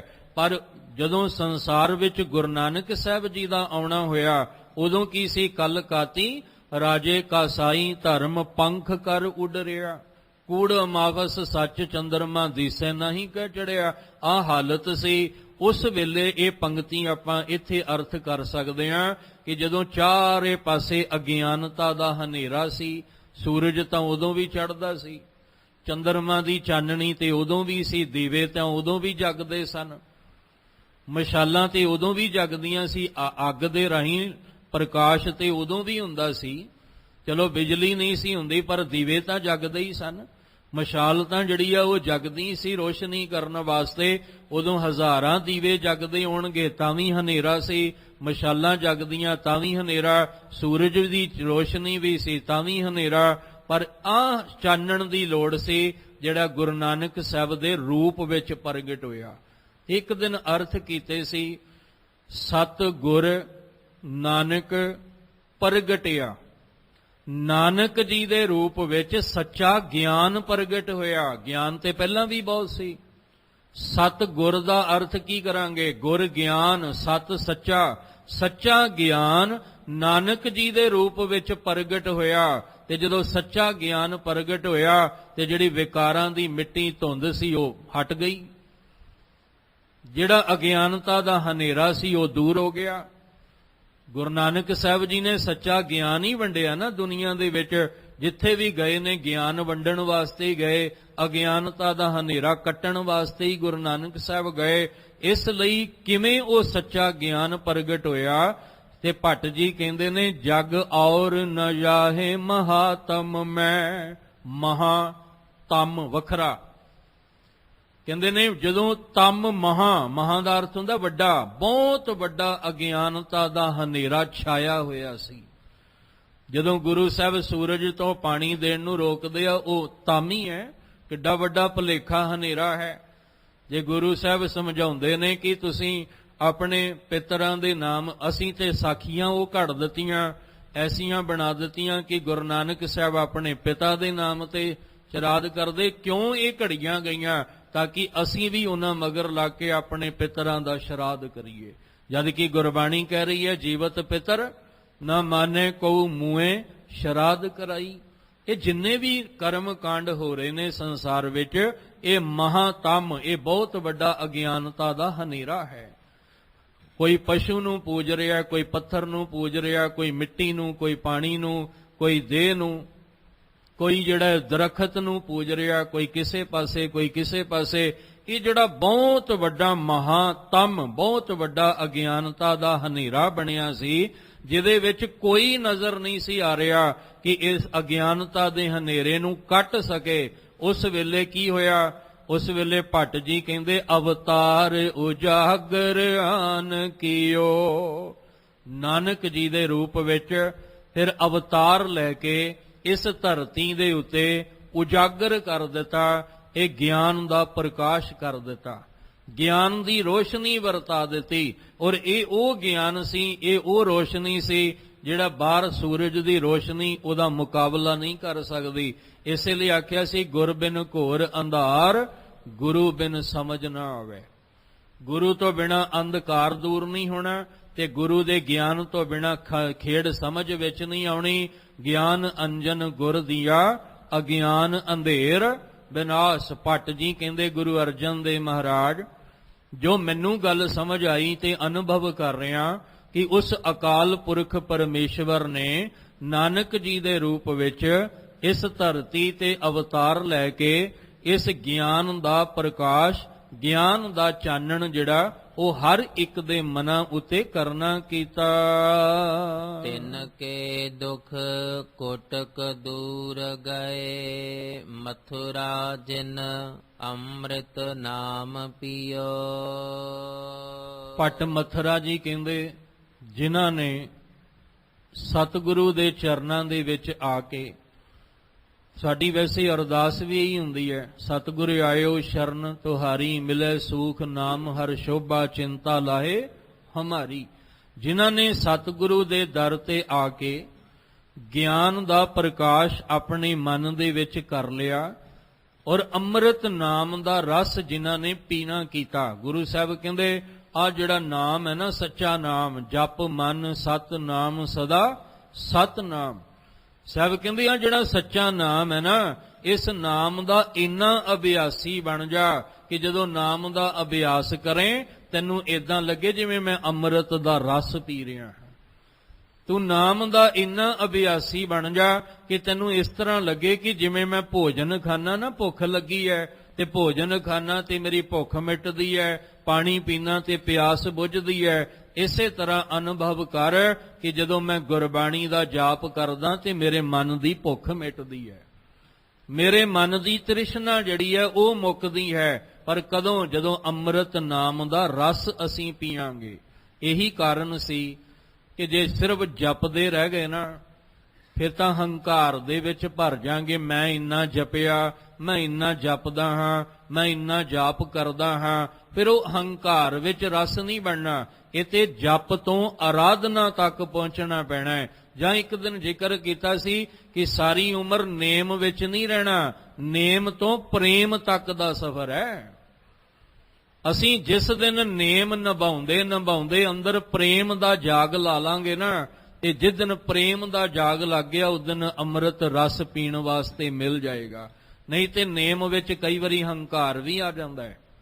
ਇਸ ਲਈ ਕਹਿ ਰਹੇ ਨੇ, ਜਿਨ੍ਹਾਂ ਨੇ ਸਤਿਗੁਰੂ ਜੀ ਤੁਹਾਡੇ ਦਰ ਤੇ ਆ ਕੇ ਸੱਚੇ ਨਾਮ ਦਾ ਅੰਮ੍ਰਿਤ ਰਸ ਪੀਤਾ, ਪਹਿਲੇ ਆਪਣੇ ਅੰਦਰ ਨੂੰ ਉਜਾਗਰ ਕੀਤਾ, ਪਹਿਲੇ ਆਪਣੇ ਮਨ ਵਿੱਚ ਅਗਿਆਨਤਾ ਦਾ ਹਨੇਰਾ ਜਿਹੜਾ ਸੀ ਉਹ ਕੱਟਿਆ, ਅਗਿਆਨਤਾ ਦੇ ਹਨੇਰੇ ਨੂੰ ਅੰਦਰੋਂ ਦੀ ਦੂਰ ਕੀਤਾ। ਫਿਰ ਜਿਨ੍ਹਾਂ ਨੇ ਤੁਹਾਡੇ ਕੋਲ ਬੈਠ ਕੇ ਜਿਨ ਅੰਮ੍ਰਿਤ ਨਾਮ ਪੀਓ, ਅੰਮ੍ਰਿਤ ਰਸ ਨਾਲ ਭਰੇ ਹੋਏ ਨਾਮ ਦਾ ਰਸ ਜਿਨ੍ਹਾਂ ਨੇ ਪੀਤਾ ਹੈ, ਤਿੰਨ ਕੇ ਦੁੱਖ ਕੋਟਕ ਦੂਰ ਗਏ। ਉਹਨਾਂ ਦੀ ਜ਼ਿੰਦਗੀ ਦੇ ਵਿੱਚ ਜਿਹੜੇ ਕਰੋੜਾਂ ਦੁੱਖ ਸੀ, ਕਰੋੜਾਂ ਦੁੱਖ ਜਿਨ੍ਹਾਂ ਦੀ ਜ਼ਿੰਦਗੀ ਵਿੱਚ ਸੀ, ਉਹ ਸਾਰੇ ਦੇ ਸਾਰੇ ਹੀ ਦੂਰ ਹੋ ਗਏ।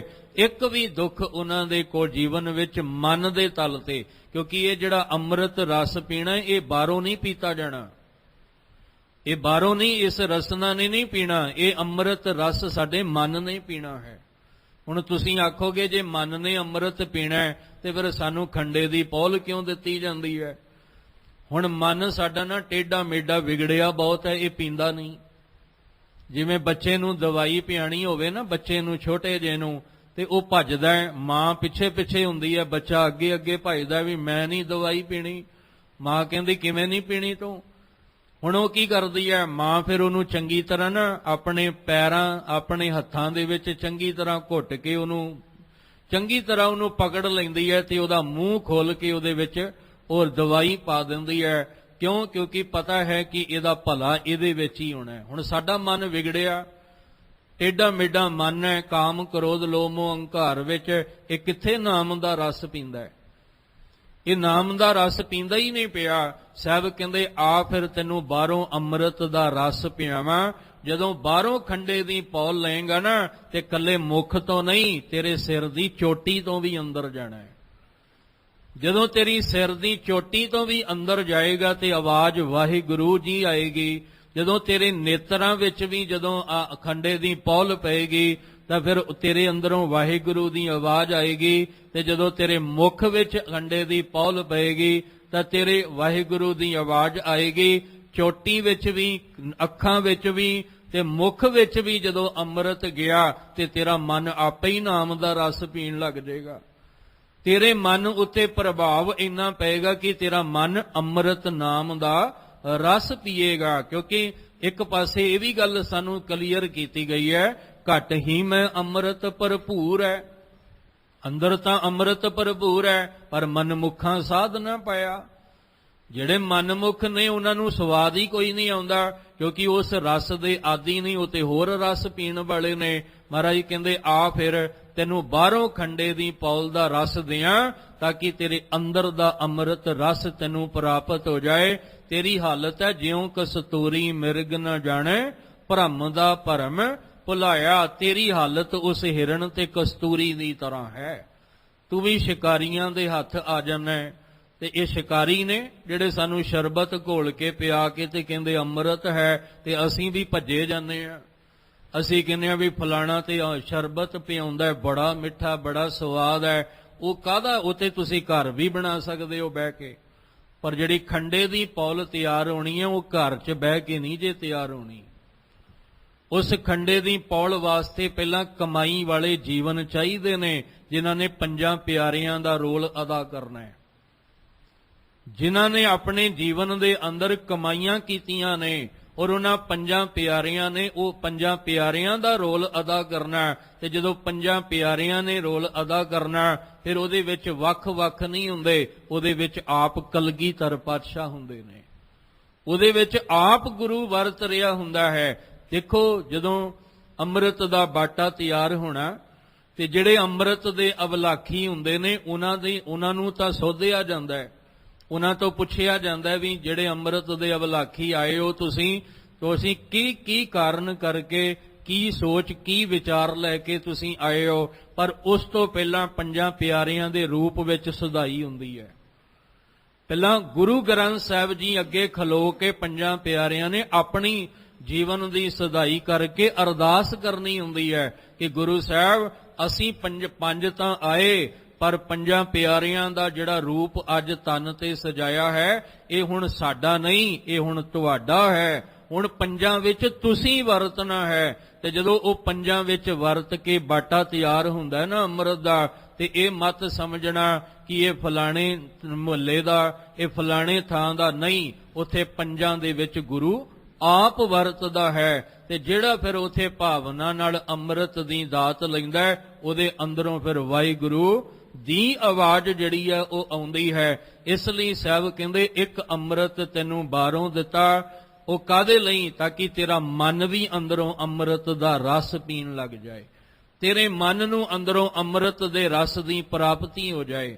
ਤੋ ਇਸ ਲਈ ਭੱਟ ਜੀ ਜੋ ਕਹਿ ਰਹੇ ਨੇ, ਕਹਿੰਦੇ ਗੁਰੂ ਸਾਹਿਬ ਜਿਨ ਅੰਮ੍ਰਿਤ ਨਾਮ ਪੀਓ, ਜਿਨ੍ਹਾਂ ਨੇ ਮਨ ਕਰਕੇ ਗੁਰੂ ਸਾਹਿਬ ਗੁਰੂ ਅਰਜਨ ਦੇਵ ਮਹਾਰਾਜ ਜੀ ਤੁਹਾਡੇ ਚਰਨਾਂ ਵਿੱਚ ਆ ਕੇ ਨਾਮ ਦਾ ਰਸ ਪੀਤਾ ਹੈ, ਉਹਨਾਂ ਦੇ ਕਰੋੜਾਂ ਦੁੱਖ ਜਿਹੜੇ ਨੇ ਜ਼ਿੰਦਗੀ ਵਿੱਚੋਂ ਦੂਰ ਹੋ ਗਏ। ਤੇ ਇੱਕ ਦਿਨ ਇਹ ਵੀ ਜ਼ਿਕਰ ਕੀਤਾ ਸੀ, ਅੱਜ ਨਾ ਤੁਸੀਂ ਆਪਣੇ ਦੁੱਖ ਜਿੰਨੇ ਵੀ ਤੁਹਾਡੇ ਨੇ ਉਹ ਇਕੱਠੇ ਕਰਕੇ ਤੁਸੀਂ ਗਵੰਡੀਆਂ ਕੋਲ ਲੈ ਜਾਓ ਤੇ ਗਵੰਡੀਆਂ ਨੂੰ ਕਹੋ ਵੀ ਮੇਰੇ ਦੁੱਖਾਂ ਦੀ ਪੰਡ ਰੱਖ ਲੈ ਤੇ ਆਪਣੇ ਸੁੱਖ ਦੀ ਪੰਡ ਮੈਨੂੰ ਦੇ ਦੇ, ਜਾਂ ਕਿਸੇ ਰਿਸ਼ਤੇਦਾਰ ਨੂੰ ਹੀ ਕਹੋ ਜਾ ਕੇ, ਉਹਨਾਂ ਹੱਥ ਜੋੜ ਕੇ ਕਹਿਣਾ ਵੀ ਉਹ ਦਰਵਾਜ਼ਾ ਬਾਹਰ ਹੋ ਜਾਓ, ਸਾਡੇ ਤੇ ਆਪਣੇ ਦੁੱਖ ਨਹੀਂ ਮੁੱਕਦੇ, ਤੁਹਾਡੇ ਦੁੱਖ ਕਿੱਥੋਂ ਲੈ ਲਈਏ ਅਸੀਂ। ਪਰ ਇਹ ਉਹ ਘਰ ਹੈ ਜਿੱਥੇ ਆਵਾਜ਼ ਆਉਂਦੀ ਹੈ, ਦੁੱਖ ਪਰ ਹਰ ਸੁਖ ਘਰ ਲੈ ਜਾਏ। ਜਿੱਥੇ ਆਵਾਜ਼ ਆਉਂਦੀ ਘਰ ਸੁਖ ਵਸਿਆ ਬਾਹਰ ਸੁਖ ਪਾਇਆ, ਕਹੋ ਨਾਨਕ ਗੁਰ ਮੰਤਰ ਦ੍ਰਿੜਾਇਆ। ਜਿੱਥੇ ਆਵਾਜ਼ ਆਉਂਦੀ ਹੈ ਸੰਤ ਜਨਾ ਮਿਲ ਹਰ ਜਸ ਗਾਇਓ, ਕੋਟ ਜਨਮ ਕੇ ਦੁੱਖ ਗਵਾਇਓ। ਇਸ ਲਈ ਕਹਿੰਦੇ ਜਿਨ੍ਹਾਂ ਨੇ ਤੁਹਾਡੇ ਚਰਨਾਂ 'ਚ ਆ ਕੇ ਗਿਆਨ ਦਾ ਪ੍ਰਕਾਸ਼ ਕਰਕੇ ਅੰਦਰੋਂ ਗਿਆਨ ਦੀ ਰੋਸ਼ਨੀ ਵਿੱਚ ਨਾਮ ਦਾ ਰਸ ਪੀਤਾ, ਉਹਨਾਂ ਦੇ ਕਰੋੜਾਂ ਦੁੱਖ ਜੀਵਨ ਦੇ ਦੂਰ ਹੋ ਜਾਂਦੇ ਹਨ। ਇਹ ਪਦਿਤ ਤੇ ਮਤ ਚੁਕਹਿ ਰੇ ਮਨ, ਭੇਦ ਵਿਭੇਦ ਨਾ ਜਾਣ ਬਿਓ। ਹੁਣ ਭੱਟ ਜੀ ਆਪਣੇ ਮਨ ਨੂੰ ਸੰਬੋਧਨ ਕਰਕੇ ਸਮਝਾ ਸਾਨੂੰ ਸਾਰਿਆਂ ਨੂੰ ਰਹੇ ਨੇ। ਆਪਾਂ ਜਿੰਨੇ ਵੀ ਇਹ ਬਚਨ ਸੁਣ ਰਹੇ ਆ, ਭਾਵੇਂ ਇੱਥੇ ਬੈਠ ਕੇ ਤੇ ਭਾਵੇਂ ਮੀਡੀਆ ਰਾਹੀਂ ਘਰਾਂ 'ਚ ਬੈਠ ਕੇ, ਭੱਟ ਜੀ ਭੱਟ ਮਥਰਾ ਜੀ ਆਪਣੇ ਮਨ ਨੂੰ ਕਹਿ ਕੇ ਸਮਝਾ ਸਾਰਿਆਂ ਨੂੰ ਰਹੇ ਨੇ ਕਿ ਆਪਣੇ ਆਪਣੇ ਮਨ ਨੂੰ ਕਹੋ, ਮਨਾ ਆ ਰਸਤੇ ਤੋਂ ਕਿਤੇ ਖੁੰਝ ਨਾ ਜਾਈ। ਜੇ ਕਿਤੇ ਇਸ ਰਸਤੇ ਤੋਂ ਖੁੰਝ ਗਿਆ ਤੇ ਮੁੜ ਕੇ ਤੈਨੂੰ ਆ ਰਾਹ ਨਹੀਂ ਮਿਲਣਾ, ਕਿਉਂਕਿ ਬਾਹਰ ਭੁੱਲ ਭੁਲਈਆ ਹੈ। ਤੇ ਇੱਕ ਵਾਰੀ ਤੂੰ ਭੁੱਲ ਗਿਆ ਨਾ ਤੇ ਮੁੜ ਕੇ ਤੈਨੂੰ ਰਾਹ ਕੋਈ ਨਹੀਂ ਲੱਭਣਾ, ਜ਼ਿੰਦਗੀ ਦਾ ਸਫ਼ਰ ਮੁੱਕ ਜਾਏਗਾ। ਇਸ ਲਈ ਯਤਨ ਕਰੋ ਕਿ ਜਿਸ ਗੁਰੂ ਦੇ ਰਾਹ ਉੱਤੇ ਅਸੀਂ ਗਿਆਨ ਦੇ ਰਾਹ ਤੇ ਤੁਰੇ ਆ ਨਾ, ਇੱਥੇ ਕਦੇ ਵੀ ਸਾਡਾ ਕਦਮ ਥਿੜਕੇ ਨਾ, ਅਸੀਂ ਕਦੇ ਵੀ ਚੱਲਦੀ ਹੋਈ ਪਟੜੀ ਤੋਂ ਥੱਲੇ ਨਾ ਉਤਰ ਜਾਈਏ। ਨਹੀਂ ਤਾਂ ਇੱਕ ਵਾਰ ਇਹ ਰਸਤੇ ਤੋਂ ਭਟਕ ਗਏ, ਮੁੜ ਕੇ ਇਸ ਰਾਹ ਆਉਣਾ ਬੜਾ ਔਖਾ ਹੋ ਜਾਏਗਾ। ਭੱਟ ਜੀ ਆਪਣੇ ਮਨ ਨੂੰ ਸੰਬੋਧਨ ਕਰਕੇ ਕਹਿੰਦੇ, ਇਹ ਪਦਤ ਤੇ ਮਤ ਚੂਕੈ ਰੇ ਮਨ। ਮਤ ਦਾ ਅਰਥ ਮਤਾਂ, ਇਹ ਮਨ ਕਿਤੇ ਆ ਗੁਰਮਤ ਦੇ ਰਾਹ। ਇੱਥੇ ਜਿਹੜਾ ਪਦਤ ਦਾ ਅਰਥ ਕੀ ਹੁੰਦਾ ਹੈ? ਰਸਤਾ। ਕਿਹੜਾ ਰਸਤਾ? ਗੁਰਮਤ ਦਾ ਰਸਤਾ, ਗਿਆਨ ਵਾਲਾ ਰਸਤਾ। ਕਹਿੰਦੇ ਜਿਹੜਾ ਤੈਨੂੰ ਗੁਰੂ ਅਰਜਨ ਦੇਵ ਜੀ ਨੇ ਗਿਆਨ ਦਾ ਰਸਤਾ ਵਿਖਾਇਆ ਨਾ, ਰੇ ਮਨ, ਇਹ ਮਨ ਤੂੰ ਉਸ ਰਸਤੇ ਤੋਂ ਕਿਤੇ ਭਟਕ ਨਾ ਜਾਈ, ਕਿਤੇ ਇਸ ਗੁਰਮਤ ਦੇ ਰਾਹ ਤੋਂ ਮਨਮਤ ਵਾਲੇ ਰਸਤੇ ਨਾ ਚਲਾ ਜਾਈ, ਨਹੀਂ ਤੇ ਫਿਰ ਤੇਰਾ ਦੁਬਾਰਾ ਗੁਰਮਤ ਦਾ ਧਾਰਨੀ ਬਣਨਾ ਔਖਾ ਹੋ ਜਾਏਗਾ। ਇਸ ਲਈ ਇਹ ਪद्धਤ ਤੇ ਮਤ ਚੁਕੈ ਰੇ ਮਨ, ਭੇਦ ਵਿਭੇਦ ਨਾ ਜਾਣ ਬਿਓ। ਬਿਓ ਦਾ ਅਰਥ ਹੁੰਦਾ ਦੂਜਾ।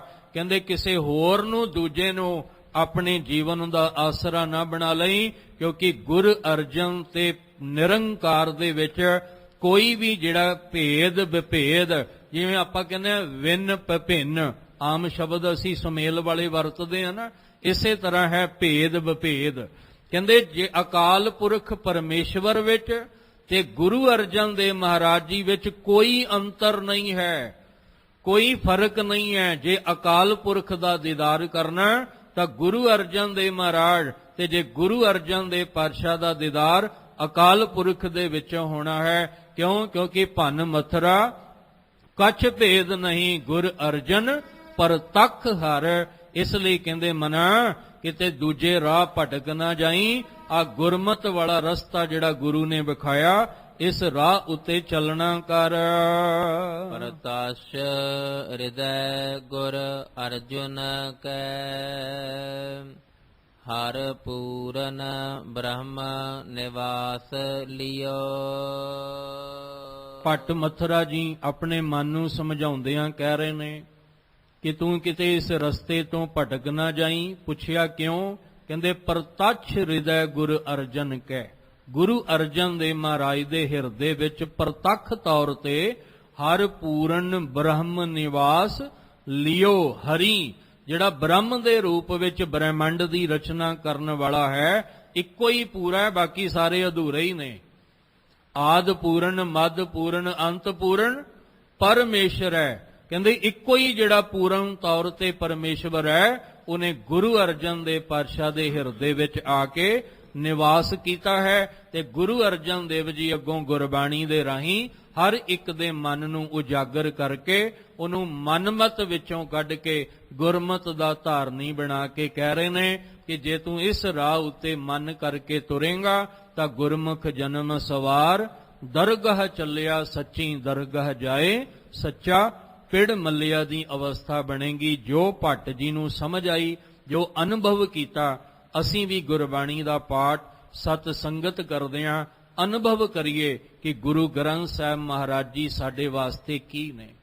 ਅਸੀਂ ਗੁਰੂ ਗ੍ਰੰਥ ਸਾਹਿਬ ਪਾਤਸ਼ਾਹ ਜੀ ਵਿੱਚੋਂ ਕਿਸ ਤਰ੍ਹਾਂ ਨਿਰੰਕਾਰ ਦੀ ਪ੍ਰਾਪਤੀ ਕਰਨੀ ਹੈ, ਇਸ ਮੋਹ ਮਾਇਆ ਦੇ ਜੰਜਾਲ ਚੋਂ ਕਿਵੇਂ ਨਿਕਲਣਾ ਹੈ। ਇਸ ਲਈ ਸਤਿਗੁਰੂ ਜੀ ਦੇ ਦਰ ਤੇ ਆ ਕੇ ਬੇਨਤੀ ਕਰੀਏ ਕਿ ਮਹਾਰਾਜ ਜੀ ਗਿਆਨ ਧਿਆਨ ਕਿਛ ਕਰਮ ਨਾ ਜਾਣਾ, ਨਾਹਿਨ ਨਿਰਮਲ ਕਰਨੀ, ਸਾਧ ਸੰਗਤ ਕੈ ਅੰਚਲ ਲਾਵੋ, ਬਿਖਮ ਨਦੀ ਜਾਹੇ ਤਰਨੀ। ਸਾਡੇ ਤੇ ਕਿਰਪਾ ਕਰੋ, ਇਹ ਨਾਮ ਦੀ ਦਾਤ ਸਾਨੂੰ ਬਖਸ਼ ਦਿਓ ਤਾਂ ਕਿ ਇਸ ਨਾਮ ਦੇ ਨਾਲ ਜੁੜਿਆਂ ਅਸੀਂ ਵੀ ਇਸ ਵਿਕਾਰਾਂ ਤੋਂ ਮੋਹ ਮਾਇਆ ਦੇ ਵਿੱਚੋਂ ਨਿਕਲ ਸਕੀਏ।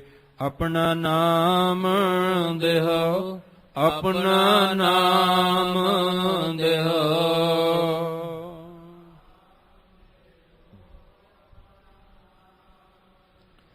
ਵਿਸਰ ਨਾਹੀ ਦਾਤਾਰ, ਵਿਸਰ ਨਾਹੀ ਦਾਤਾਰ।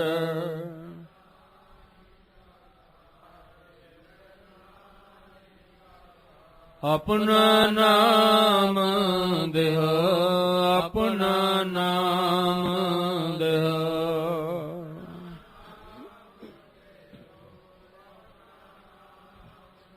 ਗੁਣ ਗਾਵਾਂ ਦਿਨ ਰਾਤ, ਗੁਣ ਗਾਵਾਂ ਦਿਨ ਰਾਤ।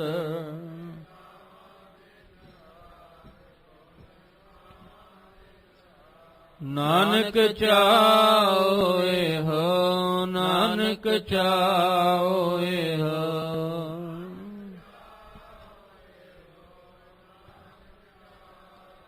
ਆਪਣਾ ਨਾਮ ਦੇਹੋ, ਆਪਣਾ ਨਾਮ ਦੇਹੋ।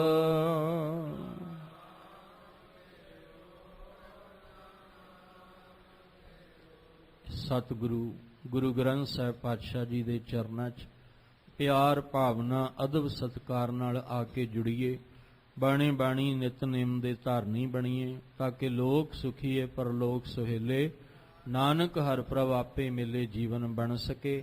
ਅੱਜ ਦੀ ਵਿਚਾਰ ਕਰਦਿਆਂ ਹੋਈਆਂ ਬੇਅੰਤ ਭੁੱਲਾਂ ਦੀ ਖਿਮਾ, ਅੱਗੇ ਤੋਂ ਸਤਿਗੁਰੂ ਜੀ ਮਿਹਰ ਦਾ ਹੱਥ ਰੱਖਣ, ਤੁਹਾਨੂੰ ਸਾਰਿਆਂ ਨੂੰ ਚੜ੍ਹਦੀ ਕਲਾ ਵਾਲਾ ਜੀਵਨ ਬਖਸ਼ਣ। ਭੱਟ ਮੱਥਰਾ ਜੀ ਦੇ ਪਾਵਨ ਬਚਨ ਆਪਣੇ ਹਿਰਦੇ ਅੰਦਰ ਵਸਾ ਲਈਏ ਜੀ। ਇਹ ਪੱਦਤ ਤੇ ਮਤ ਚੁਕਹਿ ਰੇ ਮਨ, ਭੇਦ ਵਿਭੇਦ ਨਾ ਜਾਣ ਬਿਓ। ਪ੍ਰਤੱਛ ਹਿਰਦੈ ਗੁਰ ਅਰਜੁਨ ਕੈ, ਹਰ ਪੂਰਨ ਬ੍ਰਹਮ ਨਿਵਾਸ ਲਿਓ।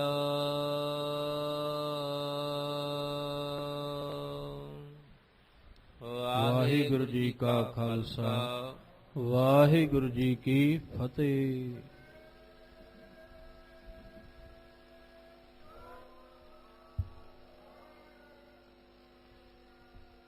ਰਾਮ ਕਲੀ ਮਹੱਲਾ